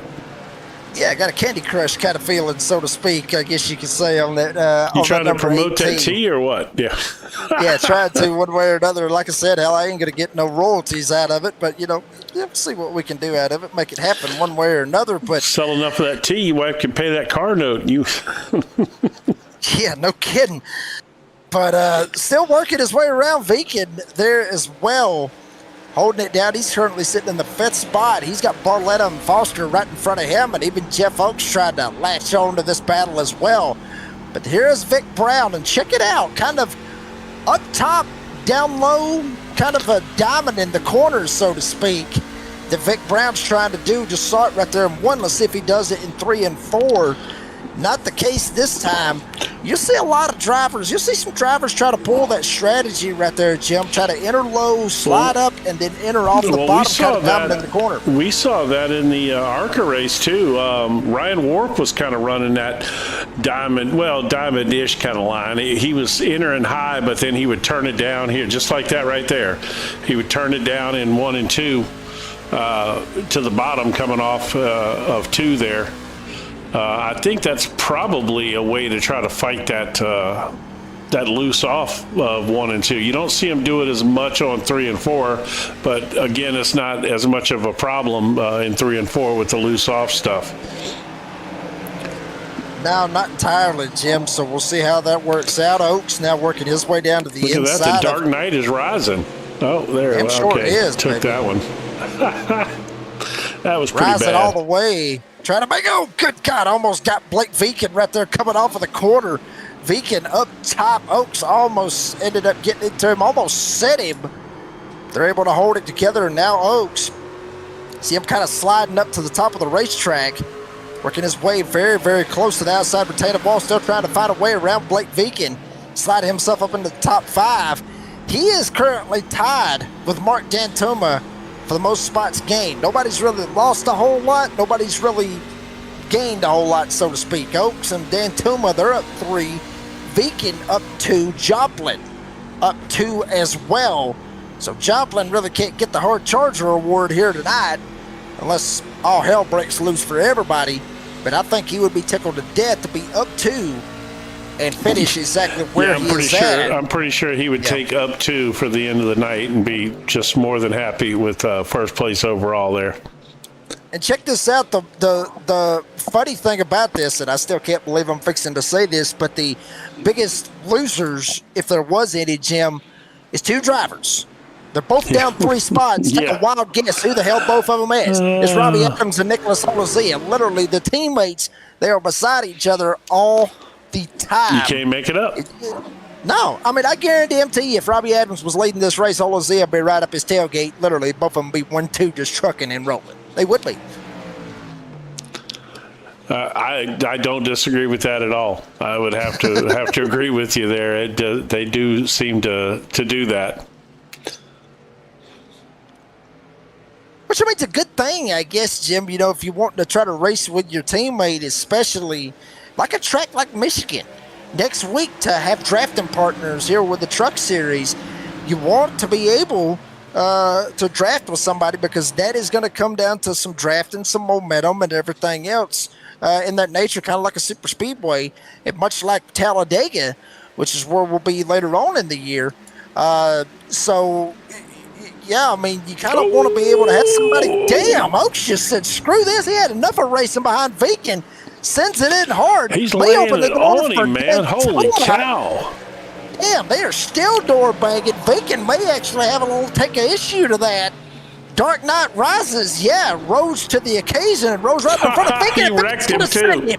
Tried to tag him, tried to wreck him almost. Viken's going to slide right back. That was a payback there. 100%. That was a payback right there. You damn right it was, and now Oaks is going to have to figure out a different way. He kind of had it coming, so I don't know that Oaks was going to have too much of a problem with that, because, I mean, he laid the fender to Viken pretty good there. He used him up for sure. I mean, just straight up used him up, almost put him right square in the fence. And now they'll work their way around. Now Oaks has got to figure something else out, Jim. Yeah, he's going to, well, I'm sure that warmed his tires up a little bit too there. So he'll have to regroup a little bit and cool them tires off before he makes another run at it. And maybe this time he'll try using only his 4 tires and not all 8 of his and Viken's. Yeah, I mean, we'll see what happens on that, but he is starting to make another run at it. Vic Brown, Richie Joplin, they're still battling for that race lead. Brown not too far back, but we still got to stay with this right here. This is the action that I think we was actually waiting to see right here, short track racing style. And now Oaks able to get down to the inside and be able to get around Viken cleanly. Viken, will he send it in? Will he get to him? No, I don't think he's going to get to him this time. I think he understands that you got me clean this time. We'll go ahead and let it go, but now Dantuma going to try to battle hard as well. Yeah, no, I think he 100% paid him back for using him up, and, in my book, that's all square, that's the way I'd see it anyway. If either one of them's holding on to a grudge after that, then, that's a little misplaced, I would say. But, Viken had the right to pay him back, and he did. I'll tell you, it seems like this is settling out. I'm going to jump back up here. It looks like Vic Brown is starting to think about making a move here on Richie. Looks like he is thinking about doing that, Jim, so we'll see if he's able to make that move down to the inside. Better figure it out pretty damn quick. Mason Foster has slowly slid into this battle. Brown right on the back door, Joplin, and Foster right here as well. Front 3 have separated themselves from Harley Barletta, who's basically on the island by himself, a second half back. Then you go to Jeff Oaks and Dantuma. They're 3 seconds back. from this battle for the lead. 26 laps into the 80-lap feature here this evening, and you see the gas where they're sitting at. Jim, possibility, maybe, if they can pull it off. You want to try to do this, I would think, in one stop, if you can try to stretch it all the way to lap 40. Oh, no, that's then not again, happening. you may. No, no. Yeah, well, No, definitely not. can. 100%. Nah, they had 34 laps is going to be all you can get, I think. I don't think you could go to 35, to be honest with you. I'd be surprised if you could.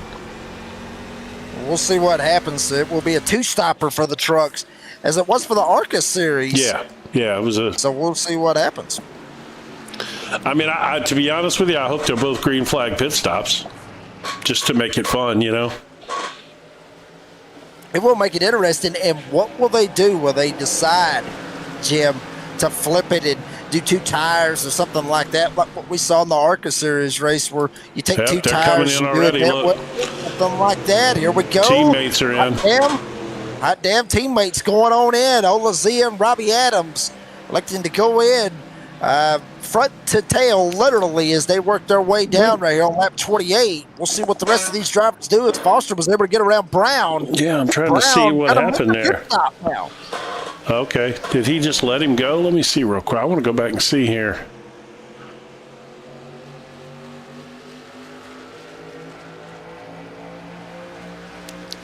Maybe Brown just kind of slid over and just let him go right there, Jim. As a good possibility. Well, Maybe if he's just pulled thinking over about and let him pitting, he have it. probably did, because he had to get down to the bottom, so that would make sense. So as you can see there, we got the pop-up pit times as they're coming in. As you can see, they're starting to really roll on in now. So I'm gonna put something up here that's a little different. So this is what's called the well, it's called the full cycle mode, but I guess I would have had it on beforehand. So, oh no, there it comes. So what this does is it shows you their in lap, so their lap coming in before they pitted, their time on pit road, and then their out lap getting back up to speed, to give you an idea of how the whole pit cycle went for that particular driver. And you can see there that the total cycle for Vic Brown was significantly faster than Adams or Olazia, and you can see Whitford there. He had a really nice one. Had a 1:36 total time. So this kind of gives you an idea under green flag conditions how fast they got it all done. You know, getting down, coming into pit road, getting through pit road, and getting back up to speed and back around. It gives you an idea of, kind of a good idea of how much time they potentially could gain or lose because of the whole pit stop cycle. Because it doesn't matter if you're slow getting in or slow getting off. It doesn't matter how much time you spend in the box, you know.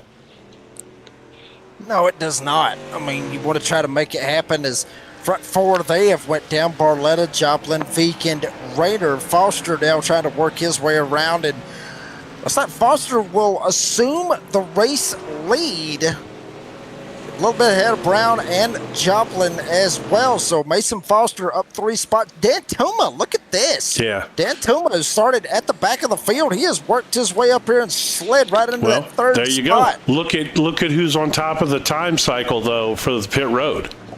Mark Dantuma. Fastest through that whole 3-lap cycle there. And it shows where he's at on the track now. He has made up all that spot.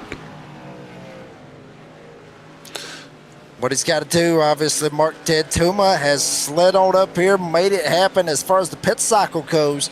And if he can make it happen, Jim, if he can make that happen on this second pit stop that these drivers is going to have to make, could be a race-winning strategy if he can try to pull this off. We'll see how it works out for Mark Dantuma as he works his way around on the racetrack. Nobody done anything crazy other than Darrell Whitford. He's the only one. He took 2 tires. That's all he did. Everybody else Didn't want to play anything crazy right here, Jim. Everybody else taking 4 tires right there. I mean, filling it up pretty full of much gas. those tires are almost free with fuel. I mean, it's. I mean, I guess not, but I don't know. Based on what we saw, didn't mean to hit that. Based on what we saw in the ARCA race, somebody is going to try taking 2 tires if we go green for another set of pit stops. You can believe that. You can believe it because I guarantee it you. worked. It worked too well in that ARCA race for sure. So after everything cycled through, though, look who is up here in the lead. Jason Foster, 96, trying to sneaky, if you will, Jim, and try to get up here and mix it up and possibly steal him a win if he can pull this strategy and make it work right for him, Jim. He could possibly sneak up here and make this happen right here with Foster or with Brown. I'm trying to figure out how he got. I'm trying to to. figure out how he got in the lead here. He wasn't faster than Joplin through the whole pit cycle. They were extremely close, only a 1/10 of a second difference. But I'm not too sure how that happened. But it's working for him. And with these trucks, you get out in front. I mean, these trucks they're tough to pass. Once these things get really aerotight. They damn sure do, Jim. That's how these trucks is, man. I mean, I've raced in these trucks for numerous races. Raced against some of the best in these trucks as well. One of the drivers that comes to mind, one of the best of the best to do it in the trucks as of right now, Caden Honeycutt, who races in the NASCAR Craftsman Truck Series, raced against him. Now, I didn't race door to door with him. I did when he was lapping me. But that's beside the point. That's what I'm talking about right there. That's what I'm talking about. That's why I'm broadcasting. That's why I'm not in the NASCAR Craftsman Truck Series right there, Jim. That's exactly why. But I mean, I've raced with some of the best to do it in these trucks. So I've got my hand in a little bit on how these trucks work and everything. And the aero in these trucks is absolutely crazy. Well, and they've went through updates trying to change it. Well, you and I, neither one have driven these trucks since the latest aero update on these trucks. Neither one of us have driven them since then. And they say they've gotten even tighter with the aero now. And you and I, neither one have had the chance to drive the trucks since that update. I need to get off my butt and jump in there and do some laps, go jump in an official or something, or a league race with somebody or whatever, and try these things out, because I really don't have a clue as to the latest update on these things, Yeah, I mean, it's been a while since I've been able to jump in and do some racing. Hopefully in the near future I will have me a little free time and jump in here and be able to do a little bit of racing. You got a 1-year-old. You ain't gonna free time. He's 17 years, 18 years probably. Yeah. It ain't gonna happen. Nah. It ain't gonna happen. Halfway here in the Truck Series race, Foster leads it by 0.3 of a second over Vic Brown. About a second back to Joplin, then Dan Tuma a second and a half back. That's pretty much your contenders that we're seeing right here, Jim. You got Foster, you got Brown, you got Joplin, and Dan Tuma. Unless we get a caution and be able to re-rack them and restack them, that's pretty much what you're looking at for your heavy hitters. Have you noticed? I don't, and this is not meant to be in a negative in any way, but have you noticed that Harley Barletta has kind of been off the pace of these top guys recently? Yes. I mean, early in the year, he was arguably the fastest truck on the track for a lot of races. And he just seems to be just a touch off. I mean, it's not bad. He's not, but he's just not quite on the pace that he was on at the very beginning of the season. I wonder if that's due to maybe, lack of real time to practice, or, what, I'm not sure what, but he just seems to be slightly off, just a little bit. I agree. I agree with that, Jim, because, I mean, yes, absolutely. Harley Bartlett out there at the start of the season, he was up at the top of the point standings. Oh, yeah. I mean, he was leading there for a while. Did you see Foster get loose there behind, who is that he's lapping there? That's Rayner? Yeah, it's Rayner, yeah. Yeah, man. Did you see him get loose coming off there? Yes, he did. He got absolutely sideways, and once again, turn 2. Tasmanian Devil there. He was doing his... Well, yeah. Oh, no, he got into him. Damn, since Rayner outside retaining wall, very hard contact. No caution yet on the Speedway. There's got to be a caution for that. They tore that truck up. There it is. Okay. Yeah, there's the caution. I got opinions, I think. I'm going to go back and look at it before I voice them, but I think I've got opinions.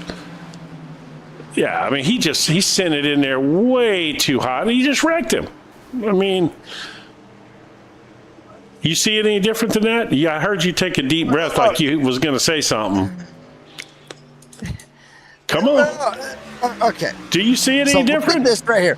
Well, okay. Yeah, I agree 100%. He sends this sucker in here, and he gets him. I mean, he takes a shot. He nails Kitty Raider very hard, and he sends him up the racetrack.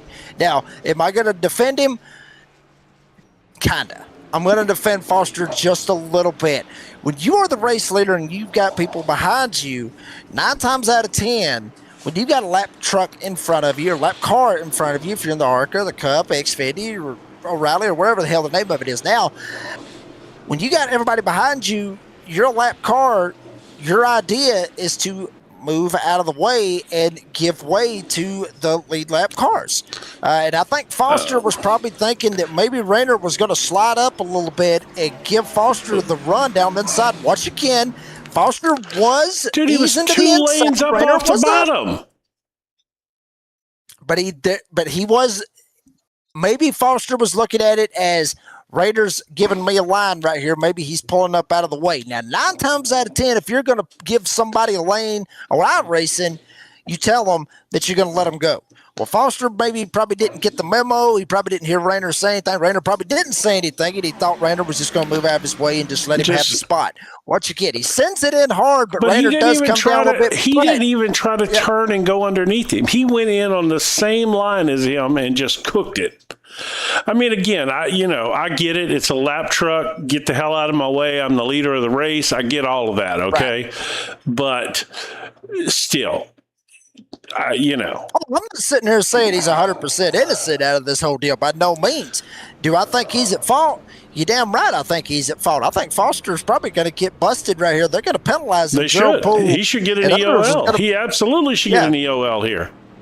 Yeah, that's exactly what he's getting because Brown's going to slide right by him. And so obviously the 96 is going to go back to the back. But I see why he did it. Jim, do I think it was right what he did? Absolutely not. I still think he needs to get penalized for it, but I see why he did it. I'm going to give him the benefit of the doubt and say that he overcooked it in there and accidentally hit him. Because to me, if you're trying to pass the guy, you don't go into the corner on the same exact line he's on. Whether you think he's going to slide up and get out of the way or not, you don't go into the corner on the same line as the guy you're trying to go around. Okay, so I'm going to give him the benefit of the doubt there and say that I'm assuming that he just overcooked it in there and missed his mark a little bit or something. Now, that being said, he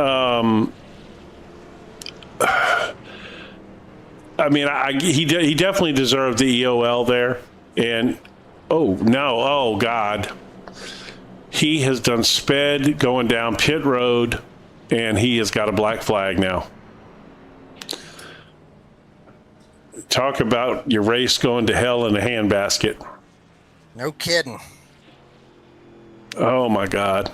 Now that he didn't, leading the race. To leading the race to be out of contention because he's going to have to make a green flag drive-through now for this speeding situation. That is the bad part about it, though, Jim. I mean, it goes downhill from there on out when you end up having these, one little slip, and then all of a sudden all hell ends up breaking loose. I mean, he's probably mad that he got an EOL, probably rushed coming down pit road. I'm speculating here. I don't know. Maybe it was purely accidental. As we go back green here, and Vic Brown has slid up here to the front, and he's been fast all night. He's been right there in second place pretty much the whole race. Now let's see if he can hold off for 30 laps here. Let's see. Everybody pitted it right there. Are they going to be able to make it from here? 40. They should be able to make it, No, Jim. I don't think so. It's going to be close. Well, it's going to be a close one. It ain't going to matter now.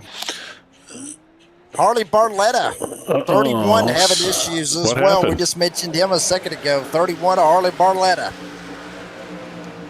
See what happens right here. Did somebody overcook it? Yes, they did. Jeffrey Oaks sends it in. Yeah, that's Oaks. Going to get him a EOL on that one, which is unfortunate for him, but it's unfortunate for Harley too, though, if I'm being honest. So. And Oaks was moving up through the field. Yeah, he was in third place.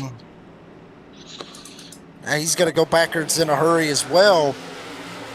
I mean, dropping like flies right here, Jim, and this guy's just overcooking the though, corner. man. Right in there, how was Oaks planning on making that corner? Dude, he was flying in there. Look at the closing speed that he closed on Oaks. I mean, on Barletta going into the corner. Watch this. Look right here. Just whoa. There's no way you're getting that truck turned. Okay, not without stomping on right the brake. There, you know what? The first one with Foster looked just very similar. The difference was Oaks was down on the bottom and washed up the track because he came in so hot. The difference, that was the difference, whereas Foster entered on the same line and just blasted right into the back of Rayner. At least Oaks there was trying to pass him and just absolutely overcooked it in there and slid straight up the track. I mean, there wasn't no way he was getting this truck stopped. No way that do. This is what I want to do. Hold on. Uh-oh. Well, I mean, it ain't going to be a hide your eyes or nothing, but I do want to see it from, no, not from that angle. I don't. That's not what I wanted to see. It was this one I wanted to see.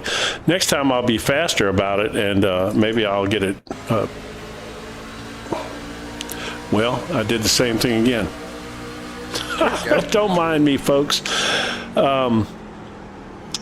I'll eventually sort of. With some of these guys, they got to watch themselves when they're going around it too, Jim. Because a lot of guys when they're trying to miss a crash, they got to worry about guys inside This is what I wanted to see right here.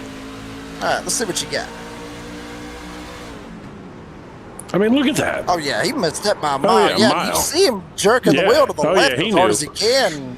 He knew that wasn't. I mean, it happens. I mean, it is so easy to get out of sync, especially when you're coming off a caution flag like that. I mean, again, I'm not trying to rip on any of these guys. I'm just stating what I see. Oh, now wait a minute. Holy shit! Sorry.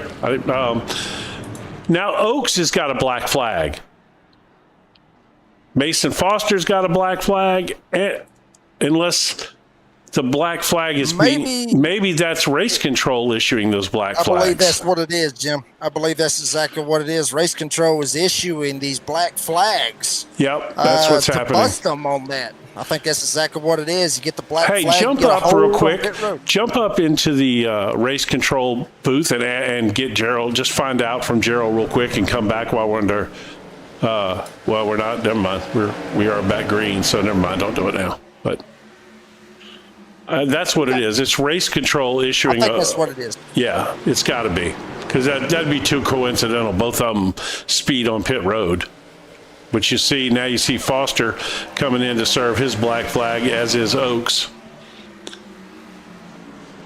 Yeah, Jim, I think that's exactly what it is. They just oh God, there goes Richie Joplin blinking again.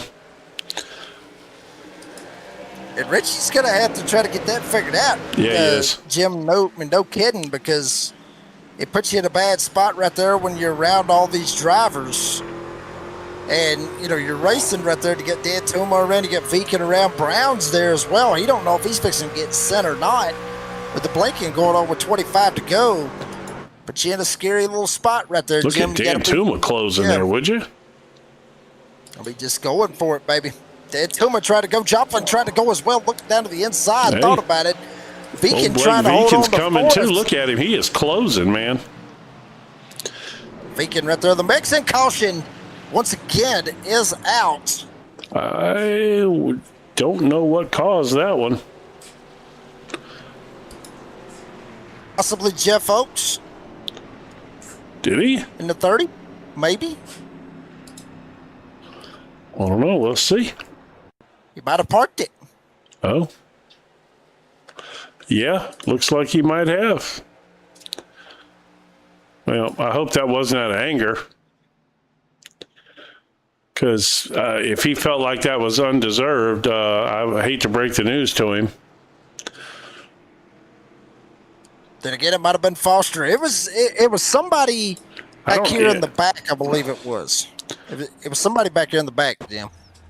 No, Foster was on pit road, I think, when it happened.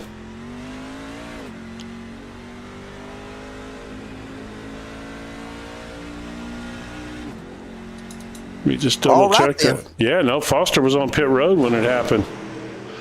I'm not sure what happened there. Debris caution. Oh. Somebody throw a roll bar padding out or what? You remember that? Little Tony Stewart, yeah. Was it Stewart that did that? I thought it was Robbie Gordon. No, Robbie Gordon was the water bottle, huh? Yeah. It was something along that lines. I know they asked Tony Stewart about it, and Stewart got pissed off about it. But, yeah. I know Robbie Gordon was involved in one of them. So, here's a funny story real quick while we're under caution. Talk about a man rough around the edges right there, but yeah. Robbie Gordon. So, yeah. Robbie Gordon drove Indy cars as well, right? And I don't know, I'm sure I told you this, but when we were touring Charlotte for my son to go to college for the motorsports engineering thing, I worked out a deal where we got to tour Penske's racing facility. I don't know if I told you that or not, but I'm sure I did. But anyway, so we got this massive 3-hour tour of the entire Penske facility, which is their NASCAR, their IndyCar, and their sports car is all under one big roof there in Charlotte. And so we got a tour from the head of the IndyCar department. He was, at the time, he got canned in that whole deal when Penske got caught cheating 2 years ago at Indy. But anyway, so he used to be Robbie Gordon's crew chief. And so I literally straight up asked him, I said, so man, look, honestly now, how was it to work with Robbie Gordon? Well, because, everybody in the world thinks Robbie Gordon's an asshole, but he said he was actually pretty cool to work with. I mean, they do, as we're back green here again. I mean, I don't know anyone that's a fan who didn't think Robbie Gordon was a jerk, He was a jerk, but I'll give him that. That man right there could about drive any damn thing that you put him in, to be honest with you. Yep, anything. And a lot of that he did, he was funding his own team. It was his own cars. He was. Had he, but I think, he definitely came off as a bit of an ass. But, he was fast. He could drive anything. He damn sure could. Off-road trucks and everything. Back at it, though, here tonight with the New Hampshire, with the Flavor Carbon Truck Series. Brown now up here at the front after penalties and spins and all that stuff going on. Brown still leading it now. Back up here at the front, exactly where he started at. Joplin second. Joplin had a pretty good shot right there at the start of it to make something happen.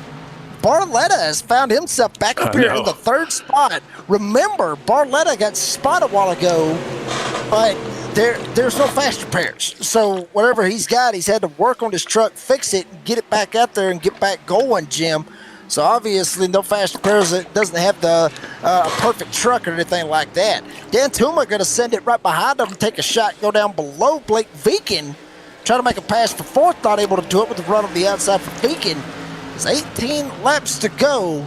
Brown's got it. Joplin wants it, and Barletta waiting, possibly wanting to try to turn his season around from what we were talking about, Jim, with the struggles that the 31's been having. Yeah, I mean, this is a great opportunity. He's sitting in a good spot. To be honest, right now, I think if you told him right at this moment, hey, you can have third, he would take it right now and walk away from this race. Because that would be a bit of a turnaround for him, just to kind of get back on the podium and get some positive points going. Now, that's not to say that he ain't about to send it up in here and try to make something happen, because he is. I'd be damned if he ain't looking kind of strong right now. Huh? Look at him. Look at this. If you don't try to send it, baby, you got to go for it right here. Barletta down to the inside, trying to take a shot with Joplin. Brown right here in front of him as well. That's the battle for the lead. Dantuma in this mix. Front five literally throw a blanket over him with 16 to go. Brown leads it. Barletta second. Joplin taking a shot. Beacon there as well. And Dantuma, the point leader, just trying to play it safe. I think Dantuma may be in a situation right here to play it safe. Don't do anything stupid. Don't cost yourself some points right here, Jim. Being the point leader coming in tonight, be very careful if you're that 57. I don't know, man. There's still plenty of this season to go. I'm not a believer at just past the halfway point that you look at this 3 wide. Would you look at this? Oh, hell. Joplin right there. Dantuma almost got him. Beacon up top. Dantuma had to get out of the gas. Yeah, he did. Joplin and Beacon might have made a little contact right there coming off of turn 2. That's good. That's just some Joey Legato, good old short track racing right there between them, and Joplin almost running over Beacon as well, coming back this time with 14 laps to go. 3 wide, 2 wide, man. You're getting it all with Flaming Karma and Motor Math, baby. Boy, Richie Joplin has rolled straight to the back here, man, after these last 2 restarts.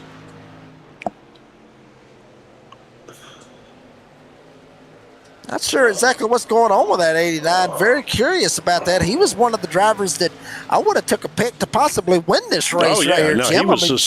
He was strong. I mean, once Vic Brown got out front, he's obviously – I think anybody out front's going to look pretty strong. But I'm not going to lie to you. Harley Barletta right now is looking like the strongest truck on the track right now. I mean, he's passing people. We'll see. And remember, the front 2 guys that you see on your screen, Brown and Barletta, guess where they started? The same exact positions that they're running in right now. Brown was the pole sitter. Barletta started on the outside of the front row. Hardest charger, you guessed it. It's Mark Dantuma up 6th spot, sitting in the 4th spot right now, currently by Vic and Barletta. And your race leader, Vic Brown, with 12 to go as they send it on into turn 1.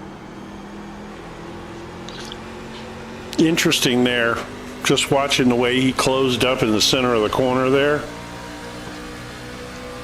Before he picks the throttle up, he's rolling the center better than Vic Brown is right now.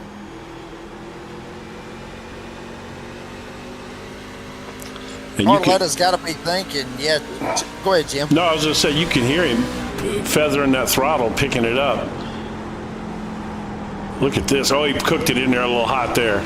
Washed up the track just a little bit. Had to wait to pick it up there a little bit, but Jim, you got to think though, with Barletta sending it and cooking it, as you were talking about. He just overcooked it there again, I think. Oh, but well, if you get up on the back door, Brown, you got to be careful. Yeah. Don't overcook it. And don't send him around. You already saw what happened with Foster and Jeff Oakes, what happened to them, and it's basically killed their race completely. If I'm being honest, I think what's happening here is I think he's getting tight the closer he gets behind Vic Brown there. If he runs in on the same line, I think he's getting a little bit tight there. Let's see, watch that wheel and let's see if he has to put more wheel into it here. Yep. Yeah, he's pushing right there. You see how he's got to put more wheel in the middle there? Now, by contrast, let's go on board with, in fact, I'm going to switch over to the cockpit view. Oh, Vic Brown's pushing bad right there, look. Ooh. Oh, yeah, Vic Brown's in trouble. That truck's pushing bad. Yeah, the track's not hot neither, Jim. The track, I mean, sitting at 80 degrees, it's nothing like what it was for the ARCA race No. that we saw earlier, which was around 100 degrees on the track temp. It's nowhere near that right now. So very, very cool track temp, very cool air temp, right at about 70 degrees right now, what they're running Look, at. there he goes.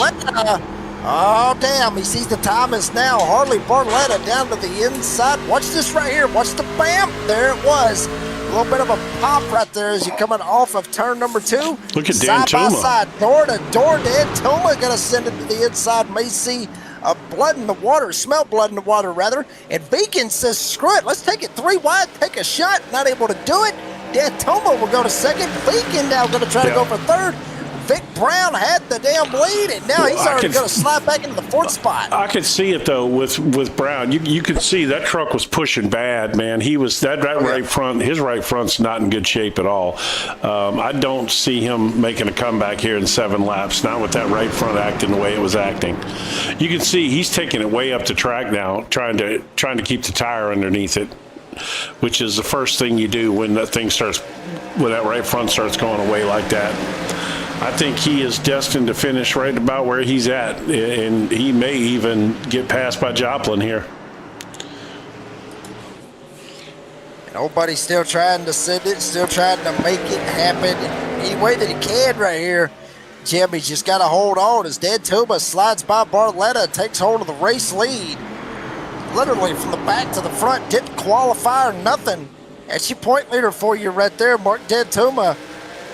A lot of people, even I said this, Jim. Why don't he just qualify? Screw it. And this works out better for you. Just start at the back and pick them off one at a time. That's exactly what I would do. If it works out for you, keep doing it. I mean, it's a long enough race. Mark Nantuma. Yeah. Look, here comes Joplin on Vic. Vic Brown's in trouble, man. Yeah, he's wanting caution right now, I believe. Yeah, he'd love one. Back up into this thing. At this point, if he got a caution, he'd probably be better served to come get tires because he wouldn't be but a couple spots back. I think you're going to see a whole lot of them come down pit road. I think at this point, I think everybody would probably jump it down pit road and hook themselves up with some tires right here at the end of this. I mean, graded track position would be king, to say the least. I don't know if I would if I'm that top 4 maybe, but if I'm Vic Brown and I'm going backwards, I probably would. But I think, we'll see. Mark Dantum is walking away from him right now, though. Maybe Joe Coffey going to be lighting it up, putting a little something extra in their cups he's tonight fueled if they by can that. make it happen. He must be fueled by that Octavio Rondoletto blend or something, man. Who knows? No kidding. Dan Tuma still out front, 3 to go. Coming back this time with 2 laps to go. Looking strong, man. Look at this. Beacon trying to make it happen inside. Barletta outside. Side by side, door to door. 2 laps to go right here, Jim. Barletta, Beacon, they're side by side going in the 1, but they're still trying to run down the 57 of Mark Dantuma. There ain't nobody catching Mark Dantuma. The only thing that's going to stop him is a caution. Which could damn sure happen. Believe it or not. Could, sure. Could happen, but it's got to happen pretty damn quick. But will it happen? I don't think so. Coming off at turn number 4. White flag bell lap for the Navy Joe Coffey, number 57 Dodge Ram. Side by side still for the 2nd spot. Blake Beacon side by side with Harley Barletta as they send it off into turn number 1. Beacon able to get around Barletta. Joplin still trying to latch on, trying to find something. Dan Tuma all by himself up here at the front, checked out to a 2.5 lead. Mark Dantuma coming in tonight as the point leader. By God, he's going to leave as the points leader as well from New Hampshire. Mark Dantuma, the 57 Navy Joe Coffey entry. He wins it here tonight. Blake Vegan gets 2nd. Harley Barletta 3rd. Joplin 4th. Brown will get 5th. How about that right there? Dantuma from the back to the front. He takes it all the way to the front. He was hauling anchor right there at the end, Jim. Yeah, golly, man. He was strong at the end of that race. Blake Vegan, though, what a nice run for Vegan, man. You know, what a really... Oh! Whoa! Hang on, folks. It's coming.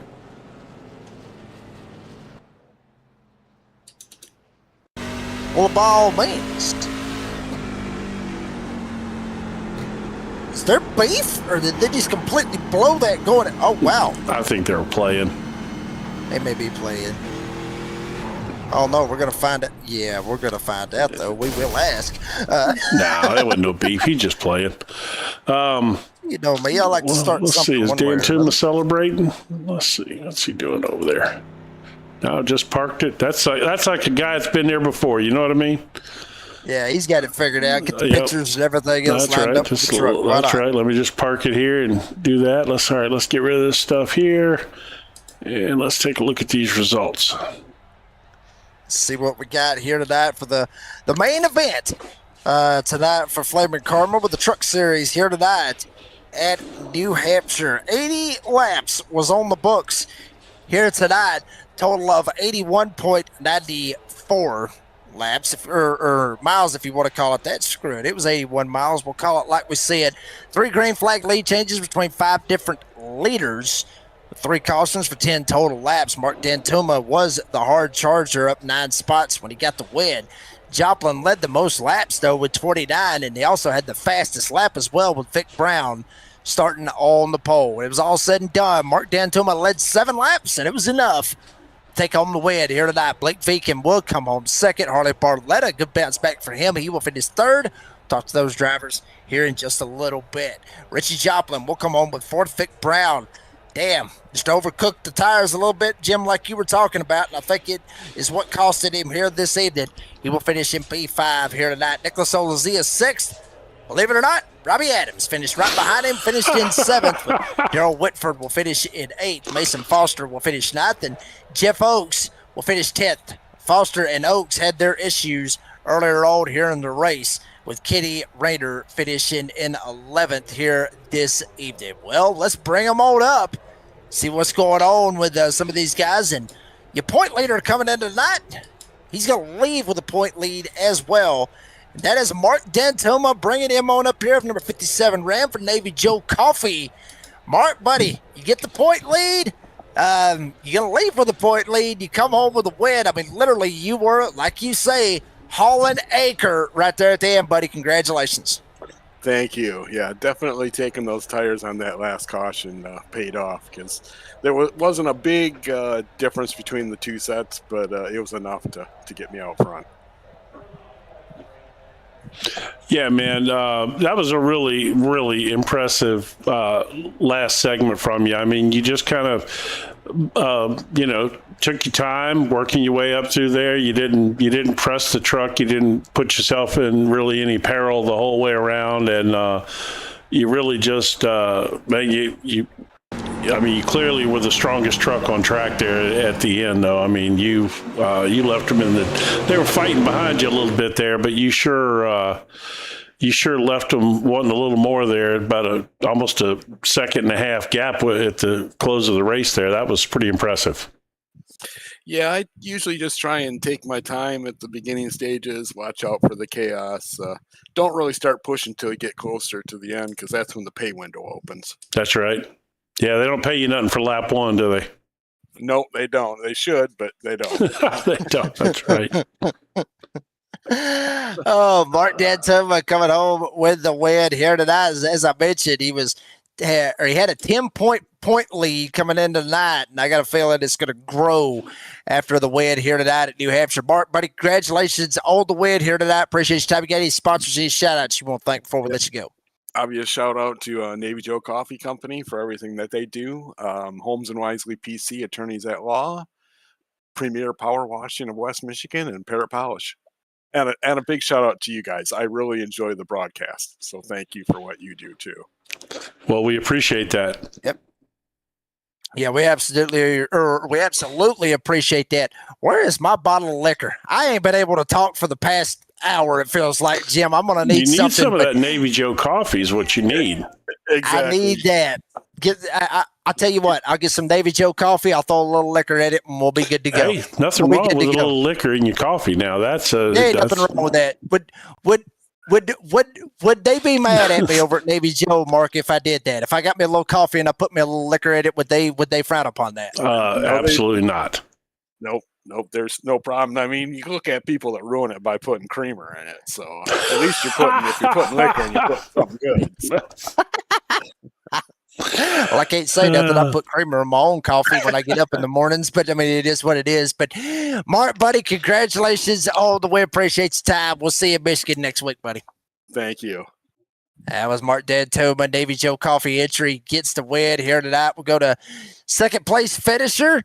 And that was Blake Viken, who comes home with it in the I'm going to call that the Candy Crush truck. At least that's what it looks like. I could be wrong. Possibly, maybe not. Blake, buddy, congratulations on the P2. You up 5 spots from where you started at. Good little battle you had right there with Harley Barletta right there at the end. Great finish. Congratulations. Tell us about it. Thank you, guys. That was really fun racing those guys at the end, especially like same thing with Mark taking those tires on that last caution really helped out. And not bad for only having 4 laps of practice. Yeah, that's a pretty good one for sure. That's pretty funny. Yeah. Right. That just teaches you practice is overrated. Oh yeah, definitely. So tell us about that paint scheme first. Oh well, it's a K-pop paint scheme, so you guys know. And I just like those bands and all that. It's a good looking paint scheme. Stands out on track, which is kind of the whole point of a paint scheme to start with, Yeah, right. So running the 18 number there, I like it, man. That was a good run from you tonight. Is this your first podium of the season, or no? Yeah, I think it is my first podium. Okay, well, congratulations. Yeah, it was a good run from you, man. I mean, you were strong tonight, and not just on that last run with the tires. You were strong early in the race too. So it wasn't just because you took tires on that last stop. You had a strong truck tonight, but those tires sure helped. That's no doubt about that. Yeah, I don't know if I had like a really good truck at the beginning, especially I had a little run in with the 30 there, which was interesting. Yeah, but yeah. Just logging laps there until the end, and just kind of figured out the bottom there at the end. Well, definitely a good job, and good to see you get your first podium tonight. Now you just got to set your sights on getting that first win. Yes, sir. And I got a feeling it is in time. It will happen for sure very, very soon. Blake Viken comes home with a P2 here tonight. Blake, congratulations on the P2. Appreciate your time. You got any sponsors, any shout-outs that you want to thank real quick? Yeah, I'd like to thank all my fans out there and, all the K-pop groups I'm going to be running on my trucks this season. Well, all right. Thank you guys for being a good broadcasting. Well, we appreciate it. Real quick, before we let you go, the K-pop, can you tell us a little bit about that? Because I, just to be honest with you, I have no idea about it, but just out of curiosity, what is that? It's basically just Korean pop, Oh, okay. Yeah. Okay. All right, now I want to try some. Yeah. I mean, I didn't know. I mean, seriously, I had no idea. I didn't know. I mean, about that. But all right, well, Blake, Korean pop. I'm gonna go check some of that out while I got the opportunity, real quick before I crash out here in a little bit. Blake, buddy, congratulations on the finish. Appreciate your time. We'll see you in Michigan next week, buddy. All right, thank you. That was Blake Viken. I never knew anything about Korean pop. Well, I mean, what's funny is if you go to I don't know if they still do it, but years ago at Epcot at Disney, they had a place where you could go and they had like sodas from all over the world. And you could try like different sodas from all over the world, and you'd be amazing how many of them are horrible. No, I mean, some of them are really, really bad, but it's just what they're used to, But yeah, so there you go. Is what it is. We'll make it work. Anyway, third place was Harley Barletta. And Harley Barletta coming up with a P3 here tonight. Harley, I got to be honest with you. P3's not going to be too bad for you right here, considering how the season's been for you here as of late. Yeah, I mean, I really thought I was going to get a win there when I ran Vic down and passed him. And I'm like, yes, this is great. And then literally the next corner, and I'm like, there goes Mark. And I'm like, Well, thanks for smashing my hopes and dreams, buddy. Well, let's be real. Dan Tuma's smashed a lot of hopes and dreams this season already. I had a bunch of damage too after I got dumped there. I don't know if that was my fault or his fault either. I know he claimed it, but yeah. That was Jeff, wasn't it? Was that Jeff? yeah. Oh no, he are you kidding me? He ran you over. Oh, that one. Yeah, that was Jeff. Yeah, Yeah, man. I was Wait gonna say, till you go I back thought I and did wait it. till you go back and watch that. You know. Well, I'll tell you what. Do you have? So if you click on the screen while you're not the broadcast itself online, but the screen that I'm sharing in here, I'll play it right now for you, and you can see it live right here. Yeah, show it to me live. That'd be great. And then we'll show everybody. Everybody else is Well, here, watching this hold on. live Well- on our podcasting as well. Yeah. So.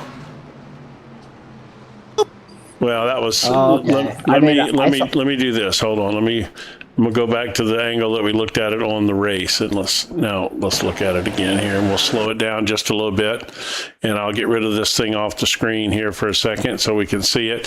So you're up on that third lane, and he just absolutely overcooks it in there on you and shoots up the track and hits you. That's the way I see it anyway. So I don't see. I'll give him the benefit of the doubt. Looks like I was coming down a little bit too there. I guess I didn't drive it in as hard as I thought I did. I thought I was pushing up, but I guess it looked like I was coming down a little. It's whatever. It don't matter. That's okay. Well, we'll let you have that view if that's the one you like, but that's not the opinion that we shared on the broadcast. But About like this, though, Jim. I mean, hell, he gets third and Jeff finishes 10th. So I take it. Again. And so look, first and foremost, I'm going to tell you right now, when you watch this broadcast back, I said that you've been struggling for the past for the past few weeks. You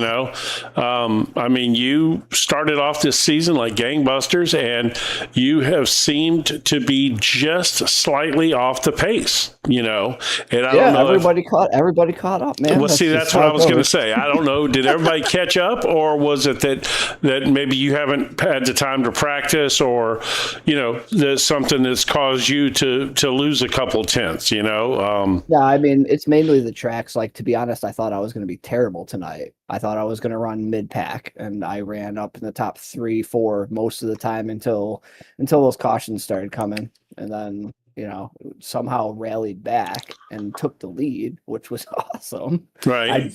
But I think it was just the tracks. You had to do a little damage repair too, huh? Oh yeah, I had a bunch of damage on the back after backing into the wall. Nothing I could have done there. I had them locked up, and it was just sliding. Well, there was a point where you were running third, and I said, if you told Harley he could have third right now, given the results over the past few races, you probably would have taken that.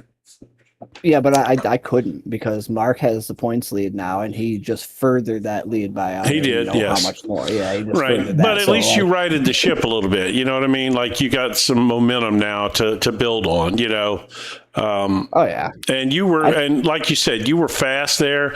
Had he not taken tires after you, that might have been a different story there. Plus, like I said, you're still dealing with a little bit of damage, so But overall, either way, man, it's you righted the ship a little bit, and there's still plenty of races for you to catch those guys up there. No doubt.